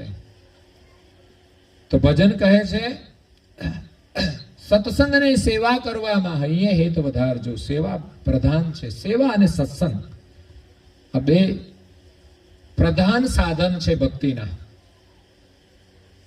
કાયા અને માયા કાચા જાણીને મોટાપણાને મારજો, મોટપણાને મારજો. અહમ છોડવાનું. કાયા અને માયા બધું આવી ગયું. આ શરીર કાયા છે, એ જ માયા છે. અને બીજી બધી જે માયા આપણે ભોગવીએ છીએ એ બધી માયા. એમાં નારદાજી મહારાજે બધું જ આખળ વર્ણન કરી દીધું છે, કઈ કઈ માયા છે. એમાં એક છે લોક ચાહનાની માયા, બીજી છે દેહની માયા અને દેહના ભોગની માયા, એ દેહની માયા છે. અને ત્રીજી છે શાસ્ત્ર અધ્યયનની માયા. માણસ માત્ર બહુ જ અતિરેક શાસ્ત્રનો અધ્યયન કરે છે, ત્યારે એ ક્રિયા ના કરે ને માત્ર અધ્યયન કરે ને વાતો કરે ને તો સમજવાનું એ પણ એને રોકી દે છે. આપણે ગ્રંથનું અધ્યયન કરીને માત્ર વાતો નથી કરવાની, પણ વિશેષ આચરણ કરવાનું છે, અનુભવ કરવાનો છે. આજે જે વાત સમજમાં આવી એ આપણા વિચારમાં નિરંતર રહે, એ આચરણ છે. પછી ક્રિયામાં આવે. એટલે રોજ નિરંતર સત્સંગ કરવાથી ધીમે ધીમે એનું આચરણ થતું હોય છે. એના વિચારમાં આવે, એની વાણીમાં આવે, એના વ્યવહારમાં આવે છે. તો કાયા માયા કાચા જાણી મોટપણાને મારજો. અહમ મમને ઈર્ષા છોડી. જો આ છે બધી આસક્તિ. અહમ આવી ગયું. મમ એ નાણદાજી મહારાષ્ટ્રીના શબ્દો છે. અહમ મમ મમતા માન બડાઈ. અહમ મમ છે ત્યાં પછી ઈર્ષાય હોય છે. હોય એને અને આવે ને ત્યારે કાઢવી મુશ્કેલ હોય. ઈર્ષા હતી ને, જો ને મંથરાને હતી. કઈ ના અંદર આવી ઈર્ષા કે રામને વનવાસ ને ભરતને ગાદી. આ શું હતું? ઈર્ષા જ કહેવાય ને. એટલે વનવાસ આપો તો આપો ને, પણ ઈર્ષા છે મારા છોકરાને ગાદી. પણ એ મંથરાએ એની મતિ ફેરવી હતી તો નહીં તો કૌશલ્યાનો કઈનો પ્રેમ પણ રામ પ્રત્યે અદ્ભુત હતો. પણ ક્યારે કોની મતિ માયાથી ફરી જાય ને કશું કહેવાય નહીં. કઈનો ઉપદેશ લ્યો ને તો પછી મતિ ફરે. એટલે કોઈની કઈ જોડે બેસવું નહીં. અને એક શકુની જોડે ને બેસવાનું, કારણ કે બે બાજુ ખરા ને. નહીં તો એમ કે કઈ બાજુ તો બહેનોની વાત કરી, તમારા ભાઈઓની વાતો કરવી પડે ને. મહાભારતનું સર્જન શકુની ના આવતે તો સમાધાન થઈ ગયું હોત. જ્યાં ત્યાં શકુની આડો આવ્યો, ના કે આમ ના કરાય, આમ કરો, કપટ કરો. કપટ મુનિ હતા શકુની. અહમ મમને ઈર્ષા છોડી ભક્તિ રસને ચાખજો. જે ભક્તિ રસનું પાન કરશે એનું અહમ જશે, એની ઈર્ષા જશે, એનું મમત્વ જશે. બબ્બા ભક્તિ રસ પ્રેમી જન પીવે, દુષ્ટ કુબુદ્ધિ નર કબહુ ન છીવે. દુષ્ટ લોકો નહીં એને ગ્રહણ કરી શકે. ભક્તિનો રસ પીવાનો છે. એવું નહીં કે હાજરી આપવાની છે એટલે જઈ આવીએ. હાજરી આપવા આવ્યા છે, તમે અમારા કાર્યક્રમમાં આવ્યા નહોતા એમ નહીં. આપણે રસ લેવા માટે જવાનું છે. વ્યવહાર ત્યાં ગયા હોય ને કઈક વ્યવહારે ન આપ્યો હોય તો દુઃખ લાગી જાય. અહીં તો લઈ જાવ તમારે લેવું હોય એટલું. અહીં લેવા માટે આવવાનું છે. 1591 ગાડી પડી છે, લઈ લેજો બજારમાં. જીજે ભાઈ તો આ બધા સદગુણો સાથે રાખીને આપણે સત્સંગ કરવાનો છે. તુલસી મારું તારું છોડી હૈયો મિલાવજો. મારું તારું છોડીને હૈયું મિલાવજો. આ સદગુણો સાથે રાખીને સત્સંગ કરવા આવજો, ભજન કરવા આવજો, દર્શન કરવા આવજો. જે કઈ કરવું હોય ને એ આજે બધા દુર્ગુણો બતાવ્યા ને બધા છોડીને. એટલે આપણે નથી લખતા પગરખા બહાર રાખજો. કેમ તો કે મંદિરમાં ના લઈ જવાય. અમુક પરિસરમાં હોય, દેવળના પગથિયા ચડીએ એટલે ઉપર પગરખા ના હાલે. કેમ તો કે આ પગરખા છે ને એ આ બધા લક્ષણો છે. આ બધા એટલે પગરખાને બહાર મૂકવાના. જૂતિયા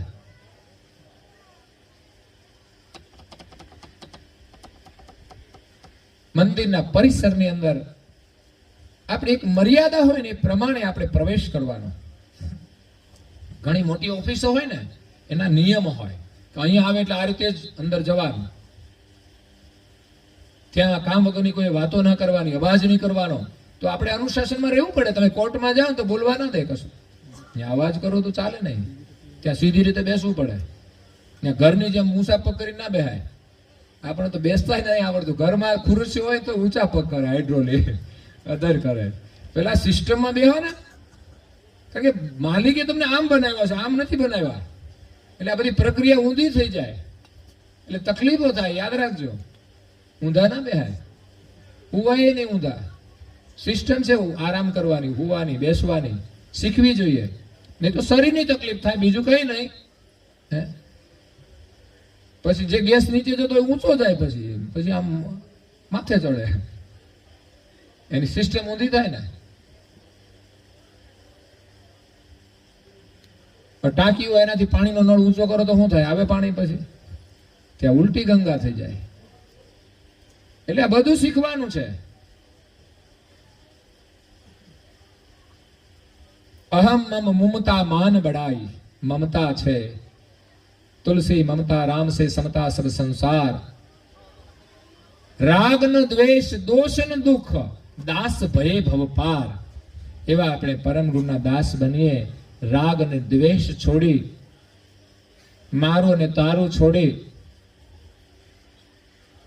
દોષ ન દુઃખ કોઈના દોષ જોવા નહીં, તો આપણામાં દોષ નહીં રહે. બાકી મોટામાં મોટો દોષ એક જ છે, બીજાનો દોષ જોવાનો. પછી આપણા દોષ ચાલુ થઈ જાય નવા થવાના. આપણે બીજાના જોઈએ એટલે આપણામાં આવે એટલે પછી તો આપણે વાપરવાના જ ને. બીજાના પૈસા લાવીએ તો શું કરવાના? વાપરવાના જ ને. અને આપવાનું તો ક્યાં છે? માગે નહીં ત્યાં સુધી. આ તો કોઈ આપતું નથી. બાકી તો લોકોને મોટા ભાગે એવું કે બીજાને લીધા હોય તો માગે નહીં ત્યાં સુધી આપવાના નહીં. આ તો ઉઘરાણી કરે ત્યારે આપે. ખરેખર તો આપણે માગવા જ ના જોઈએ. જરૂર હોય તો માગીએ અને સમયસર આપીએ. ના અપાય તો એને આપણે મળીએ કે આ સ્થિતિ છે, વિનંતી કરીએ તો બહુ આનંદની વાત છે. હા, એકબીજાની બધાને જરૂર પડે એટલે એ પ્રમાણે વર્તન કરવું જોઈએ. તો સંસારની જે આસક્તિ છે ને બહુ ખતરનાક છે. વાસના જે અંશની વૃત્તિમાં રહેલી છે, જુદા જુદા દેહમાંથી પ્રગટેલી વાસના આખર વૃત્તિમાં જમાવ થાય છે. એ વૃત્તિને શુદ્ધ કરવી ને બહુ કઠિન કામ છે. એટલે માણસ એમ કહેતા એનો સ્વભાવ એવો છે, પ્રકૃતિ સ્વભાવ કહેવાય. જે કર્મ કર્યા છે ને એની પ્રકૃતિ બની ગઈ એટલે પછી એ વૃત્તિ પ્રમાણે એને શરીર ધારણ કરવું પડે. પશુને જો કામ કર્યા પશુ જેવા તો પશુમાં જવાનું, જડ જેવા કામ કર્યા તો જડમાં જવાનું. એને છોડવી બહુ મુશ્કેલ છે, પણ મહાપુરુષોએ માર્ગ બતાવ્યો છે. નાનદાજી મહારાજ શ્રી એમાં માર્ગ બતાવે છે. તનો અસ્મિ જીવ ઉનકુ કહાય. આ બધી શરીરની અસ્મિ છે. સ્થૂલ શરીરની છે, સૂક્ષ્મની પણ હોય, કારણની પણ હોય. પણ આપણને સ્થૂલમાં દેખાય ને એ દૂર કરીએ ને તો પછી સૂક્ષ્મની દૂર થાય. સૂક્ષ્મની દૂર થાય તો ઉપરની પણ દૂર થશે. પણ શરૂઆત તો સ્થૂલથી કરવી પડશે.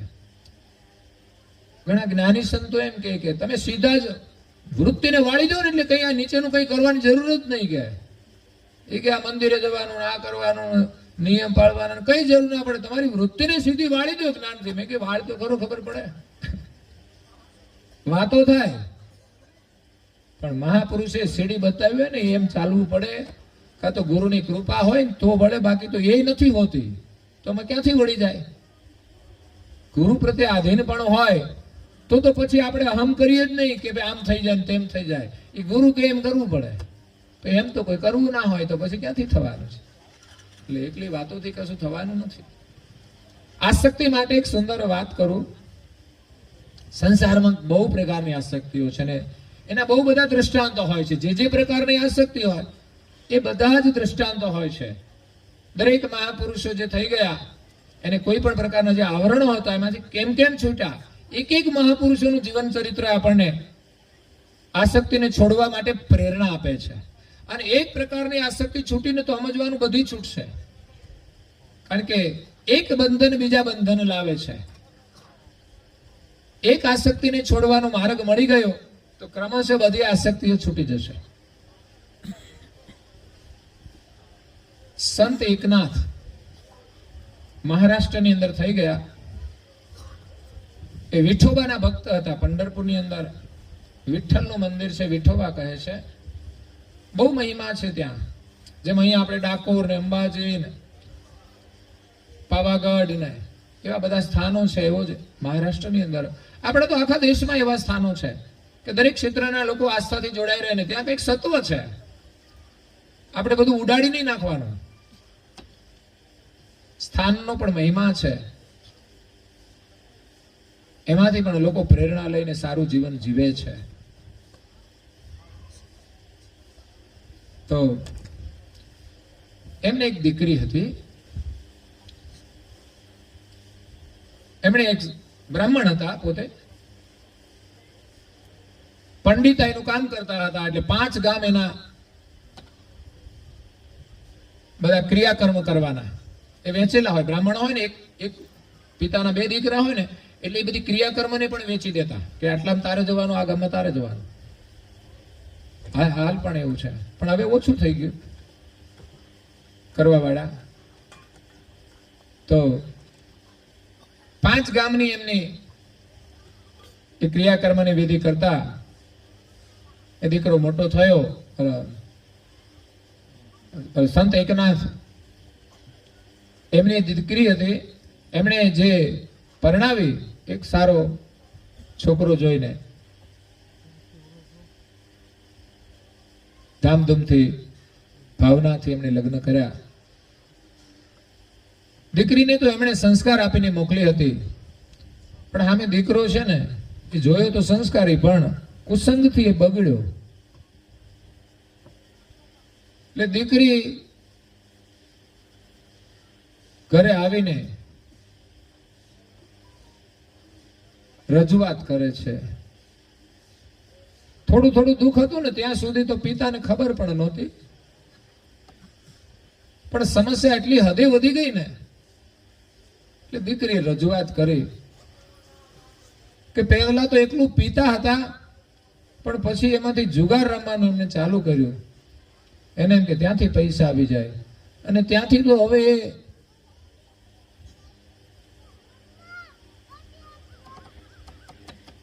વ્યભિચારના હડે જવા માંડ્યા છે.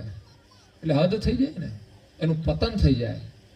એટલે દીકરી એમના પિતાને વાત કરી કે હવે મારા વશની કોઈ વાત નથી, એવી પરિસ્થિતિ મારી છે.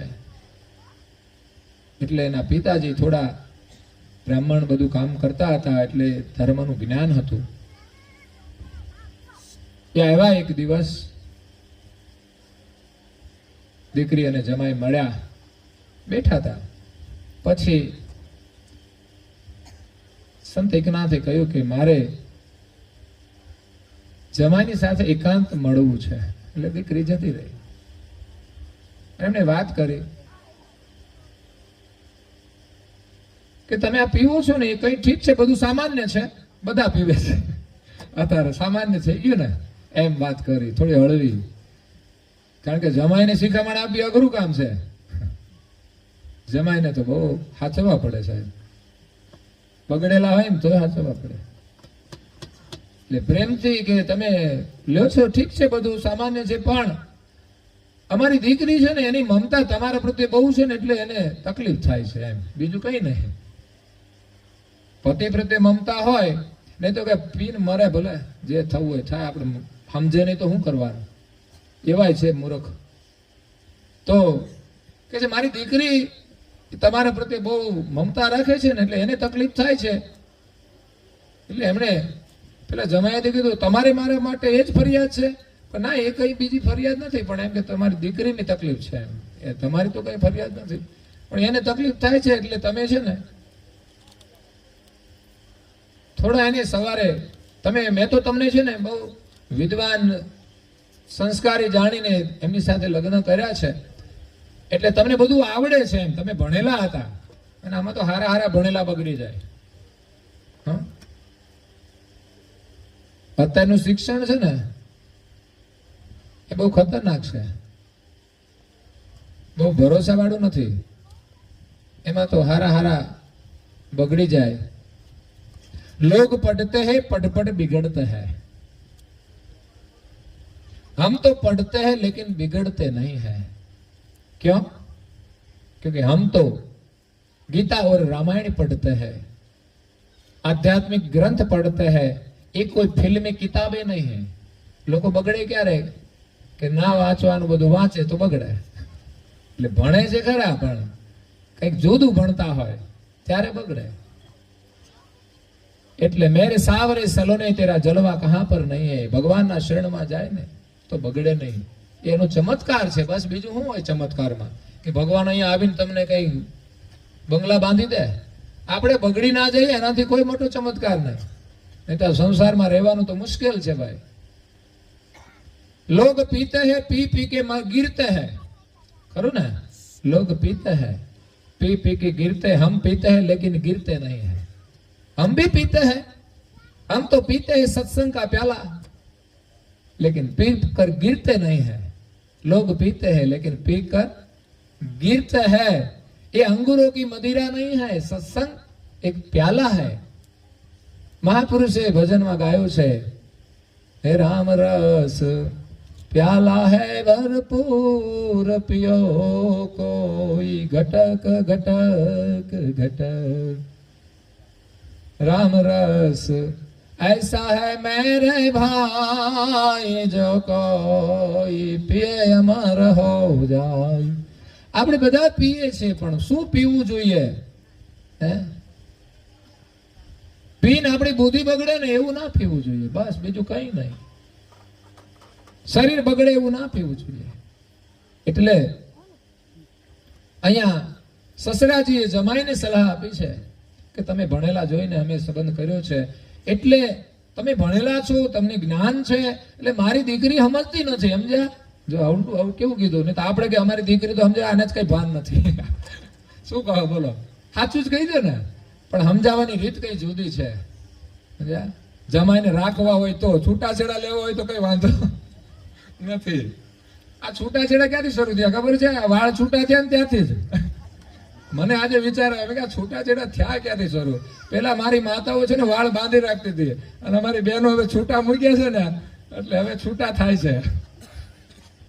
આ જટા છે ને બાંધી રાખવી જોઈએ. આ મર્યાદા, શાસ્ત્રોની મર્યાદા હું તો કહું છું. તમારે છૂટી રાખવી હોય તો રાખજો, મને વાંધો નહીં. અને ફેશન માટે જ, બીજું કઈ નહીં. આમથી આમ કરવા માટે જ, દેખાડવા માટે જ.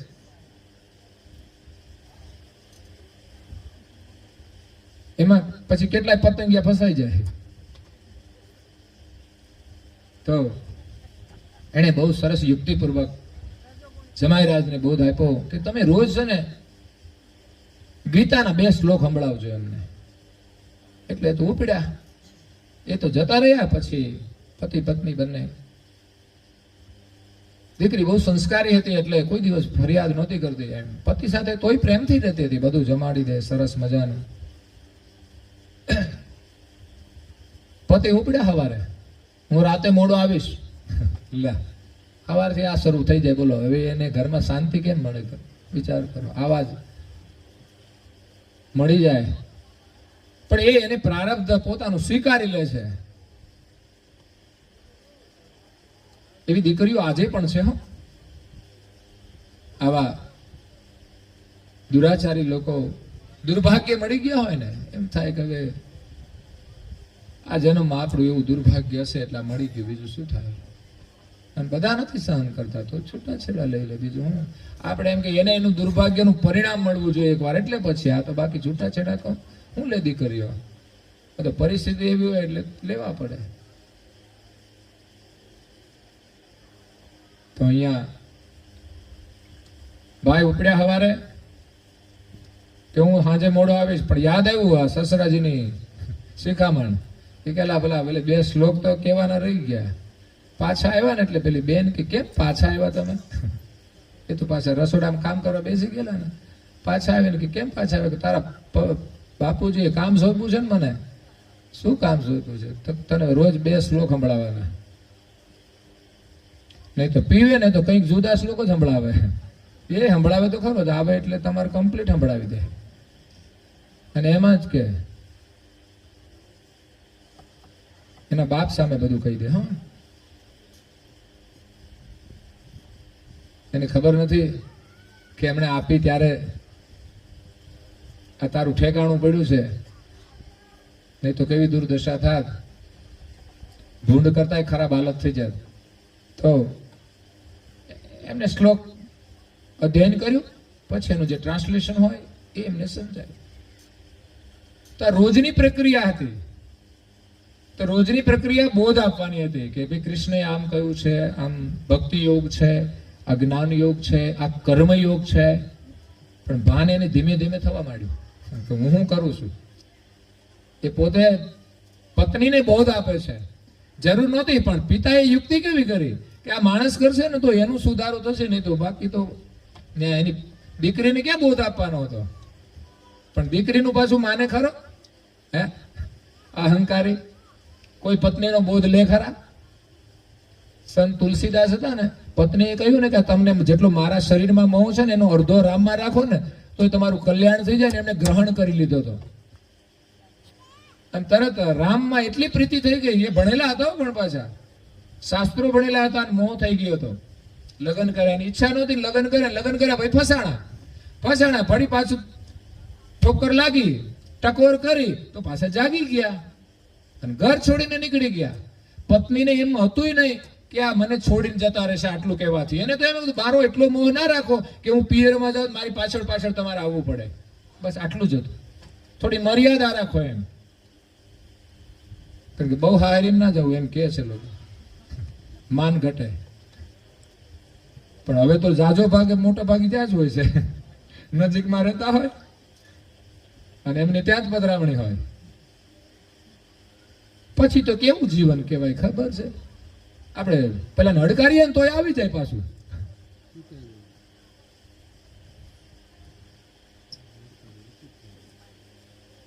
આમંત્રણ વગર પહોંચી જવું ઠીક ને, ઠીક છે તો છતાંય લોકો તો છે ને દીકરીને જોઈને સન્માન કરે છે, અપમાન નથી કરતા. હા, રોજ જાય ને તોય સન્માન કરે છે. પણ એમાં આપણું સમાન કેટલું એ જોવાનું છે. એ સન્માન કરે પણ આપણું સમાન કેટલું, આપણે જેનું ઉભા રહીએ. આપણું પણ એક સ્વમાન હોય છે.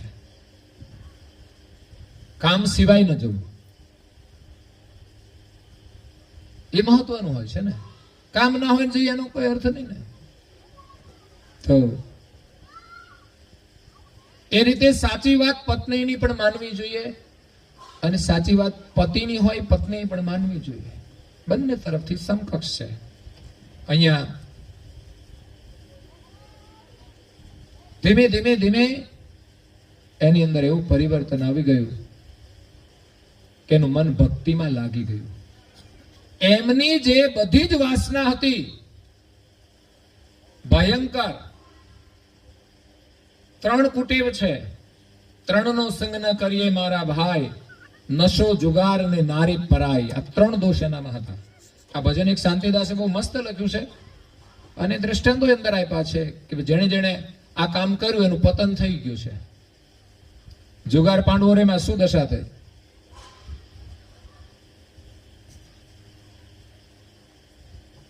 નહીં તો વસ્ત્ર રણ ના થાત કઈ. પણ ભૂલ એમની પણ હતી થોડી. નશો જુગાર ને નારી પરાઈ, એ 3 દોષની આસક્તિ સત્સંગ દ્વારા, સદવિચાર દ્વારા, સદઉપદેશ દ્વારા એની છૂટી ગઈ. આપણે પણ આપણા મનને રોજ બોધ કરવો પડશે પરમ ગુરુના જ્ઞાન દ્વારા, અને આપણે પણ આપણા મનને બોધ કરવો પડશે. આપણા મનને હરિસામ જોવું પડશે રોજે. કેમ નાઈ ધોઈને તૈયાર થઈને હરિસામ જોઈએ, મેકઅપ કરીએ, તો પછી આને તો કંઈક કરો.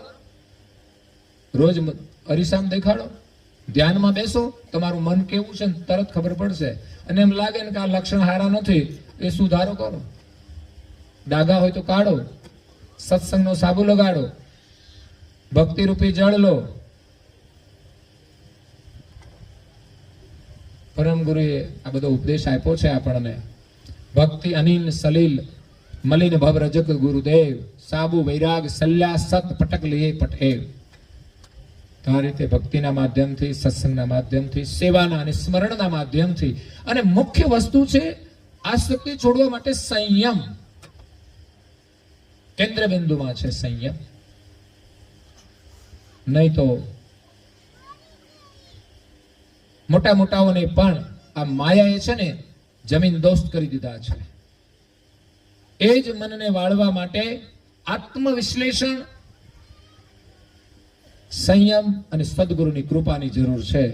આવો એક સુવિચાર મેં વોટ્સએપમાં મોકલ્યો હતો કે મન છે ને એ ભલા ભલાને નીચે પછાડી દેશે, એટલે એનાથી સાવધાન રહેવાનું. આત્મવિશ્લેષણ, સંયમ અને સદગુરુની કૃપા જો હોય ને તો જ આ માયાથી બચી શકાય એમ છે. આસક્તિ છૂટે એમ છે, નહીં તો છૂટે એમ નથી. તો વિશેષ આજે નૂતન વર્ષ, લાભ પાંચમ અને એનો મહાલાભ, એના મહા આશીર્વાદ આજે અરજણસુ ગામના આંગણે બાલકુબેર મંદિર, બાલકુબેરના દર્શનથી, દાદાની અહીંયા સ્મૃતિઓ છે, એમના કાર્યો છે, એમના આશીર્વાદથી, અને હાલ જે બધા ભક્તજનો છે એમની ભાવનાથી આ સુંદર દર વર્ષે વર્ષમાં 2 કાર્યક્રમો થાય છે, તો એ આપણને આ નૂતન વર્ષના એક મહા આશીર્વાદ છે. અને એક નવી વાત કે અહીંયા આજે બેઠા છીએ, આ નવું પરિસર છે અને પહેલી જ વાર આપણે અહીંયા આ સત્સંગ મંડપનું અહીંયા આયોજન કર્યું છે. આજે પણ એક કંઈ કરવાનું મેં કે આ સત્સંગ કથા થયો એનાથી વિશેષ આપણા માટે શું હોય. છતાં પણ જમીન છે, ભૂમિ દેવતાને આપણે પ્રણામ કરીએ છીએ કે આ ભૂમિની અંદર ભક્તિની ભાવના વિશેષ સ્ફુરણ થાય. ને તો ભૂમિ દોષ છે ને એ પણ સાધકને ભટકાવી દે. ભૂમિની અંદર એક જ ભૂમિ છે, એની એ જ ભૂમિની એ જ જગ્યાએ કોઈ દૂષિત કર્મ કરે એટલે એ જમીન પણ દોષિત થાય જ છે. તો ત્યાં માણસ આવે તો એના દોષ એને લાગી શકે છે, એના વિચારો બદલાઈ શકે છે. એટલે ઘણા લોકો કે આપણે કઈ ભૂમિ પૂજન કરવાનું હોય, તને પેટમાં શું દુખે ભૂમિ પૂજન થાય તો? કઈ પણ કામ થતું હોય ભૂમિ પૂજન થાય તો વાંધો શું? આ ભૂમિ એ માતા છે, ભૂમિ દેવતા છે અને શાસ્ત્રો પ્રમાણે બધું થાય છે. પરમ ગુરુએ કઈ ના નથી પાડી કે કોઈ દેવનો આદર નહીં કરવાનો. અમુક શાસ્ત્રોક્ત ક્રિયાઓ છે એ સમાજમાં કરવી જોઈએ. પરમ ગુરુનું સ્થાન છે, એમ તો આખી ધરતી પરમ ગુરુની જ છે ને. પણ આપણે દરેક દેવતાઓનો આદર કરીએ તો એના ગુણ પણ આપણને મળે છે, એનો પણ લાભ મળે છે. પરમ ગુરુની કૃપા તો છે જ. દેવો કોઈ મોક્ષ નથી આપી શકતા, તો પરમ ગુરુની કૃપાથી આપણે મોક્ષ મેળવવાનો છે. પણ દેવોનું કાર્ય દેવો જ કરે છે. માનો કે તમારા આંખોમાંથી સૂર્ય દેવતા ગયા, પછી પરમ ગુરુને તમે પ્રાર્થના કરજો કે ભાઈ મને દ્રષ્ટિ આપો. એ દ્રષ્ટિ પછી નહીં મળી, સૂર્ય દેવતાનું કાર્ય છે કરે. અને ત્યાં પરમ ગુરુની કૃપા થાય તો સૂર્ય દેવતાને તો આવવું જ પડે. એના વગર તો એમણે જ ગોઠવું છે આ બધું. એટલે બધા દેવતાઓનો આદર કરીને આપણે પરમ ગુરુની ભક્તિ કરવાની છે. તો જ સમાજના લોકોને પણ પરમ ગુરુનો મહિમા સમજાશે અને એના સમીપમાં આવશે. ને તો આડે ધડ લોકો વાળશે ને તો પછી આટલું જ્ઞાન ઊંચું હોવા છતાંય એનો આદર નહીં થાય. એટલે માતાજી છે, એમણે પણ શુભ કાર્યો આ જગતમાં કર્યા છે. લોકો એને માને છે, એના દ્વારા પણ એ સારા કામો કરતા હોય છે. પણ આપણે જે કૈવલ મોક્ષ પ્રાપ્ત કરવાનો છે, માલિકને મેળવવાના છે, એના માટે ગુરુની આવશ્યકતા છે. દેવો દેવોનું કાર્ય કરે છે અને ગુરુ ગુરુનું કાર્ય કરે છે. એ કાર્ય કોઈ દેવોથી નથી થઈ શકતું. એ દેવોને પણ કાર્ય કરવા માટે ગુરુની જરૂર પડે છે અને એની કલ્યાણ કરવા માટે પણ ગુરુની જરૂર છે. એટલે દેવતાઓ પણ એમના સાધકને, એમના શરણાગતને ગુરુના શરણમાં મોકલે છે. તો પરમ ગુરુનો મહિમા જગતમાં પરંપાર છે. જગત ગુરુ છે, એની ગતિ સમસ્ત બ્રહ્માંડમાં વ્યાપક રહેલી છે. તો અહીંયા પ્રગટ થઈ અને એમણે જ્ઞાન આપ્યું છે. એમના દ્વારા આપણે અધ્યયન કરવાનું, જેટલી સમજણ મળે શ્રદ્ધા રાખીને એમની આજ્ઞાઓ સરળતાથી પાળી શકાય એવી. મેં કહ્યું એમ વહેલા ઉઠો, પરમ ગુરુનું પૂજન અવશ્ય બધા જ લોકો કરે. ફોટાનું નહીં, પરમ ગુરુનું પૂજન કરો. એ જ ચંદનથી તિલક કરો. તિલક કરવાની આજ્ઞા તો આપી છે. અમારે મંત્ર આપ્યો છે, દીક્ષા વખતે મંત્ર મળે એ મંત્રનો જપ કરીએ આપણે. માળા પણ રાખી શકાય. ઘણી વાર લોકો ભાઈ માળાની શું જરૂર? કઈ વાંધો નહીં, તમારે જરૂર ના હોય તો કઈ નહીં, પણ જેને જરૂર હોય એને તો આપો. કોઈને ઢીચણ દુખતા એને લાકડી રાખવામાં કઈ વાંધો ખરો? તમે પહોંચી ગયા હોય, સુરતા નુરતાનો એકતાર તમારું થઈ ગયો હોય, જરૂર ના પડે તો ચાલે. પણ આપણે તો નિયમ હોય કે એક માળા કરવી છે તો એટલું કરવાનું. બાકી જેને કોઈ નિયમ નહીં, જેટલું કરવું એટલું કરવાનું હોય તો માળાની જરૂર નથી. પરમ ગુરુએ આજ્ઞા આપી કે આટલા જપ કરવા, તો એમને ખબર પડી જાય હે ભાઈ. એવા કોઈ સાધક હોય કે ભાઈ આ 720 જાપ થયા અને ખબર પડી જાય તો માળાની જરૂર ના પડે. લે 2160 જાપની ખબર પડે પણ કઈ ખબર ના રહે. ક્યારે ઊંઘ આવી જાય, ક્યારે ક્યાં વિચાર આવી જાય. એમાં માળા છે ને બહુ મહત્વપૂર્ણ ભૂમિકા છે. પરમ ગુરુએ જે કઈ બાબતો લખી છે એ બધી જ મહત્વપૂર્ણ ભૂમિકાઓ છે. એટલે નારણદાસજી મહારાજ શ્રી ગુરુગાદીમાં મંદિર બનાવ્યું, સ્થાપના કરી, નહીં તો એ તો ચૈતન્ય પુરુષ હતા. એ સમયે તો જરૂર જ નહોતી, એને તો જરૂર હશે ત્યારે થશે. ના ના, એ મહાપુરુષો સ્થાપિત કરે ને તો જ એને માને લોકો. નહીં તો આજના તો લોકો જ્ઞાની છે ને બધું ઉડાડી દે, એ તો કાંઈ જરૂર નથી. એને કઈ જરૂર નથી. તાર ખાવાની ક્યાં જરૂર છે? ખાવાનું તો ખાય છે, પણ ન ખાવાનું ખાય છે. તોય પણ જે જરૂરિયાત છે એનો આદર કરવો જોઈએ. એના દ્વારા જે અજ્ઞાની જીવો છે, જીવ દશાના છે, એ પેલા મંદિરે આવે છે, એનામાં થોડા સંસ્કાર આવે છે, ત્યાં કંઈક પ્રાર્થના થાય છે, પછી સત્સંગ સાંભળે છે, ઘરને થોડું ભૂલે છે, ત્યાં સામૂહિક કાર્યો થતા હોય. આ એક પરિસર બન્યું છે તો કેટલું બધું આનંદ છે. આ બધું કોઈના ઘરે કરવાનું અઘરું છે. ઘર જગ્યા હોય તો પણ આવું સ્થાન હોય તો આપણા માટે બહુ જ સારું કહેવાય. દાદાની આ કૃપા છે, પરમ ગુરુના આશીર્વાદ છે, અને અર્ધણ સુખના ભક્તો બધા ભાગશાળી છે કે દાદા જેવી વિભૂતિએ આ ગામની અંદર જન્મ લીધો અને ઉત્તમ પ્રકારે જીવન જીવીને ઉત્તમ કાર્ય કરીને ગયા છે. પેઢીઓ સુધી આપણી ભાવિ પેઢીને એમના આશીર્વાદ મળતા રહે છે. અને આ એક પરંપરા શરૂ થઈ જાય ને પછી ચાલ્યા કરે. બધી બે પ્રસંગ તમે કરો છો, અહીંયા પ્રવૃત્તિ ચાલે છે, એક પરંપરા બની કહેવાય. આપણા ઘરમાં પણ આ કરવાની જરૂર છે કે આપણા ઘરમાં દરેક લોકો સવારે વહેલા ઉઠી નિયમિત મંદિર આગળ બેસી પૂજન કરે, તિલક કરે, મંત્ર જપ કરે, થોડી પ્રાર્થના કરે. દરેક વ્યક્તિએ કરવી જોઈએ. આપણે એવું માનીએ છીએ કે ઘરમાં પરમ ગુણની પૂજા કરવાની એટલે ગમે તે એક કરી દે એટલે આવી ગયું બધાને, પણ આવતું નથી. હા, પૂજા પરમ ગુરુની જે થવી જોઈએ એ થઈ ગઈ, અપૂજ્ય ન રહ્યા. પણ ખરેખર દરેકે જે પૂજા કરવી જોઈએ અને દરેકને લાભ મળવો જોઈએ, મળતો નથી. એક વ્યક્તિને મળે એનાથી લોકોને થોડા લાભ થાય, એનો સ્વભાવ સારો હોય, ભક્તિ જે કરે એટલે ઘરને લાભ થાય. પણ જે વ્યક્તિગત પોતાને જે લાભ થવો જોઈએ, પોતાના દોષ જે દૂર થવા જોઈએ થતા નથી. પણ એ દોષ હોય ને પોતાનામાં એટલે બીજા લોકો થોડા સહન કરે એટલો લાભ થાય. લ્યો, જેનામાં ભક્તિ ભાવના હોય ને એ બીજા બધા લોકો આડા હાલતા હોય ને એનું સહન કરતા હોય છે. અને એવા ભક્તિવાળા એકાદ વ્યક્તિ ઘરમાં હોય ને એ જ બધાને જોડી રાખતા હોય છે. નહીં તો કોઈનામાં ભક્તિના સંસ્કાર ના હોય ને તો એ ભેગા શાંતિથી તો ના જ રહી શકે. એટલે બધાએ આ નિયમ લેવા જોઈએ અને એક સંસ્કારની પરંપરા બનવી જોઈએ. કંઠી ઉપદેશ લીધો હોય તો બાળકો હોય તો કૈવલ મંત્રનો જપ કરે, એને પણ એક આરતી શીખવાડો તો કરે. તમે જુઓ તો ઘણા લોકોમાં નાના નાના બાળકો સરસ તિલક કરીને સ્કૂલે જતા હોય છે, સવારે વહેલા ઉઠે, નાહી ધોય અને પૂજા કરે. એ પૂજા મૂકી દે તો આપણે પણ કરી શકીએ છીએ. અમે તો દર ઉનાળે બાળ શિબિર કરીએ છીએ, બાળકોને પૂજાની વસ્તુઓ આપીએ અને કે રોજ તમારે પૂજા કરવાની. પણ એ ઘરે જઈને 5 દિવસ પૂજા કરે ને ઘરમાં બીજા કોઈ ના કરતા હોય તો એ હકેલીને મૂકી દે.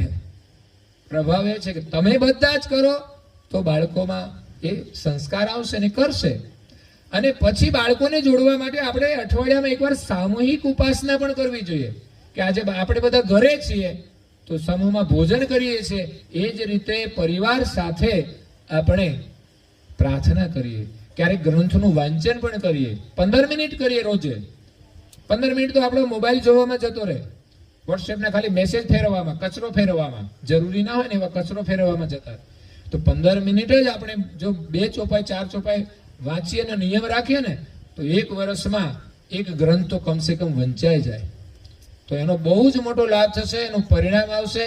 આપણા પરિવારની અંદર જ્ઞાનનું જાગરણ થશે, સંસ્કારનું જાગરણ થશે અને બધાના વિચારોની અંદર સામ્યતા આવશે ને એનો મન મેળ વધી જશે, દરેકની અંદર આત્મીયતા આવશે. પછી તો સંસારના સંબંધોની જે સ્વાર્થના સંબંધોની જે ભાવના છે એ દૂર થઈ જશે. હું તારો પતિ ને હું તારી પત્ની, એ અહમ પણ છૂટી જાય. ત્યારે એકબીજાને પ્રત્યે સેવાની ભાવના આવશે, ત્યાગની ભાવના આવશે. જો કે ગૃહસ્થાશ્રમ એકબીજા માટે ત્યાગનો જ સંબંધ છે, પણ લોકો હવે સેવાનો સંબંધ રાખ્યો છે. તું મારી સેવા કર, પેલા એમ કે તું મારી સેવા કર, તો એમાં પછી ગડબડ થાય છે. પણ તમે એના માટે જીવો ને એ તમારા માટે જીવે તો બેયની સેવા જ કરવાની છે ને. પણ ચાહ ના રાખીએ છીએ તો ઈચ્છા પ્રમાણે નથી થતું. અને એકબીજા ભાવથી કરે ને તો આપણી ઈચ્છા કરતા વધારે કરે ને ત્યારે એમ કે પડે બસ બસ હવે એટલું તો હું કરી લઈશ. આ ભાવના બનાવવાની છે. બાપ દીકરો હોય તો પણ એવી ભાવના હોવી જોઈએ. તો અહીંયા આજે સરસ પરમગુરુનો 13મો પાટોત્સવ છે. એ પ્રસંગે આજે 13 વર્ષ વીતી ગયા આ સ્થાપના થઈને. ત્યાર પછી દાદાને પણ પાટોત્સવ પછી એ ગયા, એમને 11-12 વર્ષ થયા હશે. પણ છતાંય આજે સ્મૃતિ એવી છે કે દાદા આપણી વચ્ચે છે, યા તો દાદા હજુ હમણાં જ કદાચ આપણને છોડીને ગયા હશે, પણ એની સ્મૃતિ તાજી છે, ભૂલાતી નથી. અને એ છે પરિણામ આ કાર્યક્રમોનું અને આ પ્રવૃત્તિનું. ખૂબ ખૂબ ધન્યવાદ છે બધાને. નવા વર્ષની શુભકામનાઓ છે. તમે બધા પરિવાર સાથે સુખી રહો, સંપન્ન બનો, ખૂબ પ્રગતિ કરો અને પરમ ગુરુની ખૂબ ભક્તિ કરો, સંસ્કાર સંપન્ન બનો. એ જ શુભકામના સાથે અંતમાં મારી વાત કરું તો અહીંયા પણ સારા સેવા કાર્યો ચાલે છે, અમે પણ કરીએ છીએ. પણ અમારું થોડું જાહેરાત વાળું કાર્ય થયું છે એટલે તમને બધાને જાહેરાત આપું છું. એક તો દર વર્ષે કેલેન્ડર છાપીએ છીએ. આ વર્ષે અમે એવી પાર્ટી થોડી મળી ગઈ ને તો લેટ કરી દીધું, એને ટાઈમે ના આપી શક્યા એટલે લાવી નથી શક્યા. પણ પૂનમ પછી પાછું આવવાનું થશે, 10 તારીખે આપવાના છે. એ પ્રસાદી તો મળી જશે બધાને, પણ થોડી મોડી. પણ આપણું ગયું કેલેન્ડર તો હજુ કાર્તિક મહિનાનું તો છે જ. પણ મને ઘણું દુઃખ થાય છે આવા લોકો સાથે કામ કર્યા પછી. ઘણું અકળામણ થાય છે સમયસર કામ ના થાય એટલે એ કાર્ય હતું, એમાં ઘણા બધા દાતાઓ એમને સેવા આપી છે. એટલે આપણે બધાની પ્રસાદી રૂપિયા આપી છે. ભલે 20 રૂપિયાનું કેલેન્ડર હોય પણ એની તો પ્રસાદી છે ને આપણા માટે. 20 રૂપિયા આપણા માટે સામાન્ય છે, બધા લઈ શકીએ. પણ લેવાનું હોય ને તો લોકો ઓછા લે. બાકી એમને હોય ને તો લાવો ને 10, 20, 25, 50 લાવો ને. મેં કહ્યું કે ભાઈ તમે થોડા આપણે ખર્ચ કરીએ તો કે તો નથી કરવું. પણ છતાંય અમે તો પરમ ગુરુ કાર્ય છે, જેટલા સુધી પહોંચશે લોકોને આશીર્વાદ દર્શનના મળશે અને કેલેન્ડર એના વર્ષ માટે ઉપયોગી થશે. ઉપયોગી એ છે કે એક તો જનરલ તિથિ તારીખ તો બધાના ઘરે હોય છે. બીજું આપણે સાંપ્રદાયિક પ્રસંગ આવે એ આપણને ખબર પડે તો એનું એક ગૌરવ લેવું જોઈએ કે આ દિવસે આ મહાપુરુષનું આ ઉતરણ થયું છે, નિર્વાણ થયું છે, એનું જીવન ચરિત્ર, એમાંથી આપણે પ્રેરણા લઈએ. ત્રીજું છે આપણા રાષ્ટ્ર માટે જેને બલિદાનો આપ્યા છે ને એના નામોની અમે નોંધ કરીએ છીએ. એ કોઈ સામાન્ય વાત નથી. આજે આપણી આઝાદી આ ધર્મની બધી છે ને એ એવા લોકોના બલિદાનને માટે છે. અને એનામાંથી પણ આપણા માટે ત્યાગની, ભક્તિની પ્રેરણા મળે છે કે બલિદાન કેવું હોય. દેશ માટે બલિદાન આપતા હોય તો આપણે તો એક પરિવાર માટે અને આપણા ગામ માટે અને સમાજ માટે આપવાનું છે. તો એવો સંદેશ આપણને એમાંથી મળે એ છે. અને બીજું પરમ ગુરુનું ઉપર જે ટાઇટલ સ્વરૂપ હોય છે, નૂતન સ્વરૂપ. એક પરમ ગુરુ તો પરમ ગુરુ છે પણ છતાંય કંઈક નવું સ્વરૂપ આપણે બનાવીએ છીએ. જેમ આપણા ફોટા જુદી જુદી એક્શનના હોય તો આપણે જ ને, પણ આપણે ફેરવા કરીએ છીએ ને.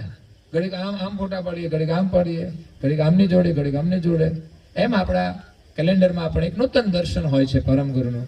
એમાં એક પરિવારે એમને 1.25 લાખ રૂપિયા આપ્યા અને એમાં અમે એક સિંહાસન બનાવ્યું છે કથાનું. પરમ ગુરુને સિંહાસન કહેવાય સત્સંગનું. તો એ બનાવ્યું છે. એમાં પરમ ગુરુને બિરાજમાન કરીને કે આ નૂતન દર્શન, કે આ ભક્તોની સેવાનું દર્શન છે. પરમ ગુરુનું સિંહાસન પણ સામાન્ય ના હોય, અમૂલ્ય હોય છે. એટલે સેવાના ભાવનાથી જે આપ્યું છે એ અમૂલ્ય છે. એના ઉપર પરમ ગુરુ બિરાજમાન છે. દર્શન આ વર્ષે ભક્તોની ભાવનાનું દર્શન મળવાનું છે. એનાથી અમે એક પરમ ગુરુનું પારણિયું પણ બનાવ્યું છે કે પ્રાગટ્યના દિવસે એક લોકોની ભાવના માટે પરમ ગુરુને બાલ સ્વરૂપને પધરાવીને લોકો પ્રાગટ્યનો ઉત્સવ મનાવે છે. બીજી એક સેવાનું કાર્ય છે. આપણે બધા ભજન કીર્તન કરીએ છીએ. સાંજે સંતવાણી હતી, સંતોની વાણી જે થઈ ગયા. એ સિવાય આપણા સંપ્રદાયના પણ ઘણા બધા ભજનો છે, એ પણ આપણે ગાઈએ છીએ. અને એમાં વિશેષ સંપ્રદાયની અંદર મોટું યોગદાન એ સંત શ્રી તુલસીદાસજી મહારાજનું રહ્યું છે કે એના ભજનો બધા લોકપ્રિય બન્યા છે અને વધારે ગવાય છે.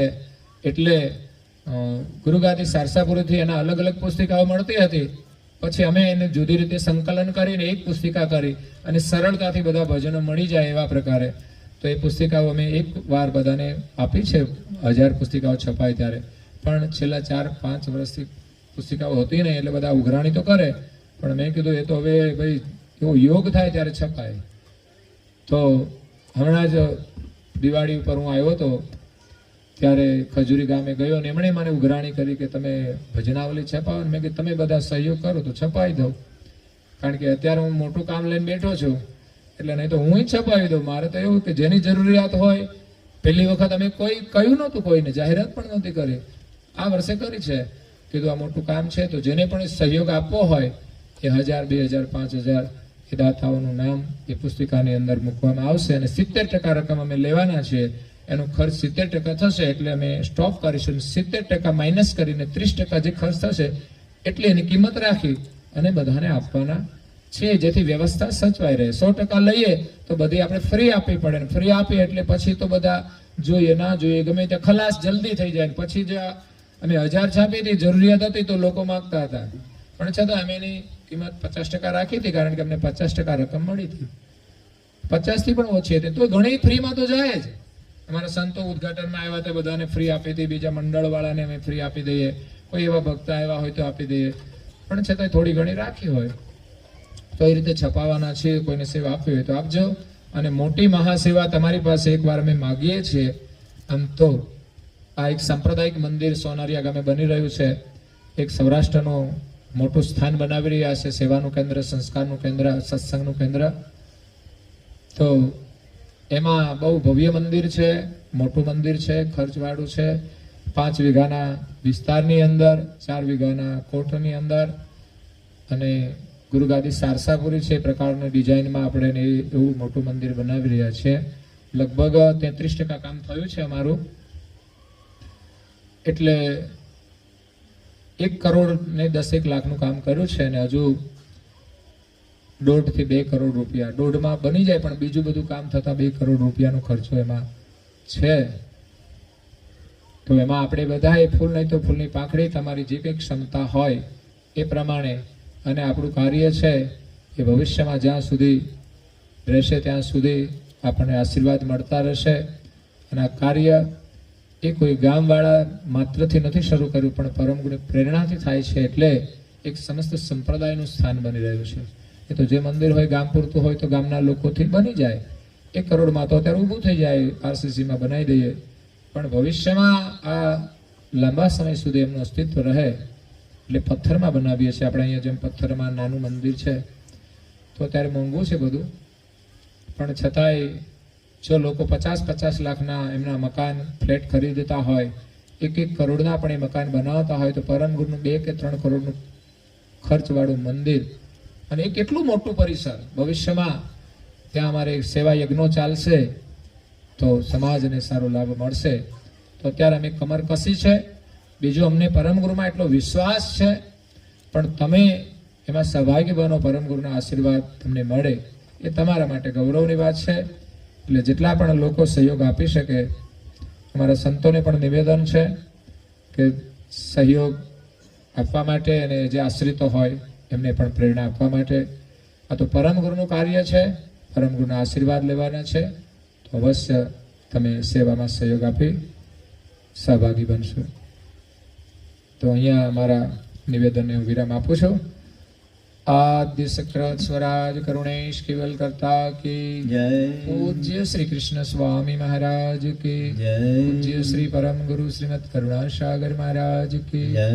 पूज्य श्री नारायणदास जी महाराज की जय। पूज्य श्री सब कुबेराचार्य महाराज की जय। श्री सब संतन की जय। श्री सब देवन की जय। श्री ज्ञान संप्रदाय की जय। श्री गुरुगादी सारसापुरी की जय। श्री केवल धाम की जय। श्री कपिलदास जी महाराज की जय। श्री प्रेमजी दास जी महाराज की जय। सत्संग गुणावती का सत केवल साहेब. माथું નમાવી ખોળામાં ખુલ્લા હાથ રાખી અને પ્રણામ કરવાના. દાસજી મહારાજ કી જય.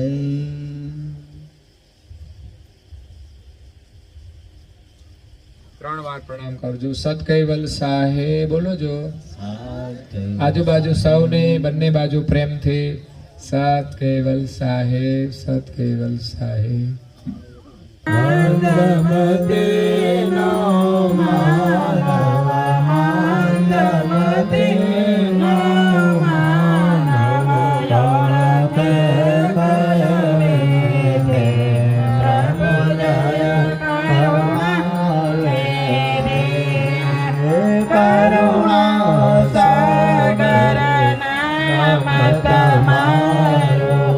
આવે ચરણ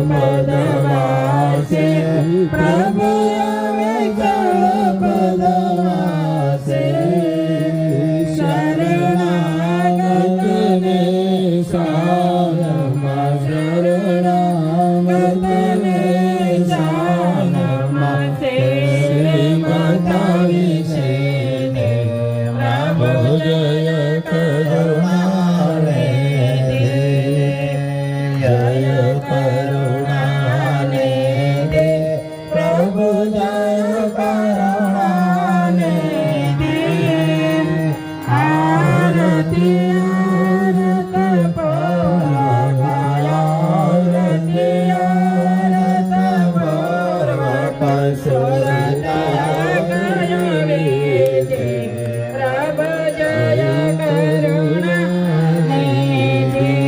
પ્રભુ જય કરુણાને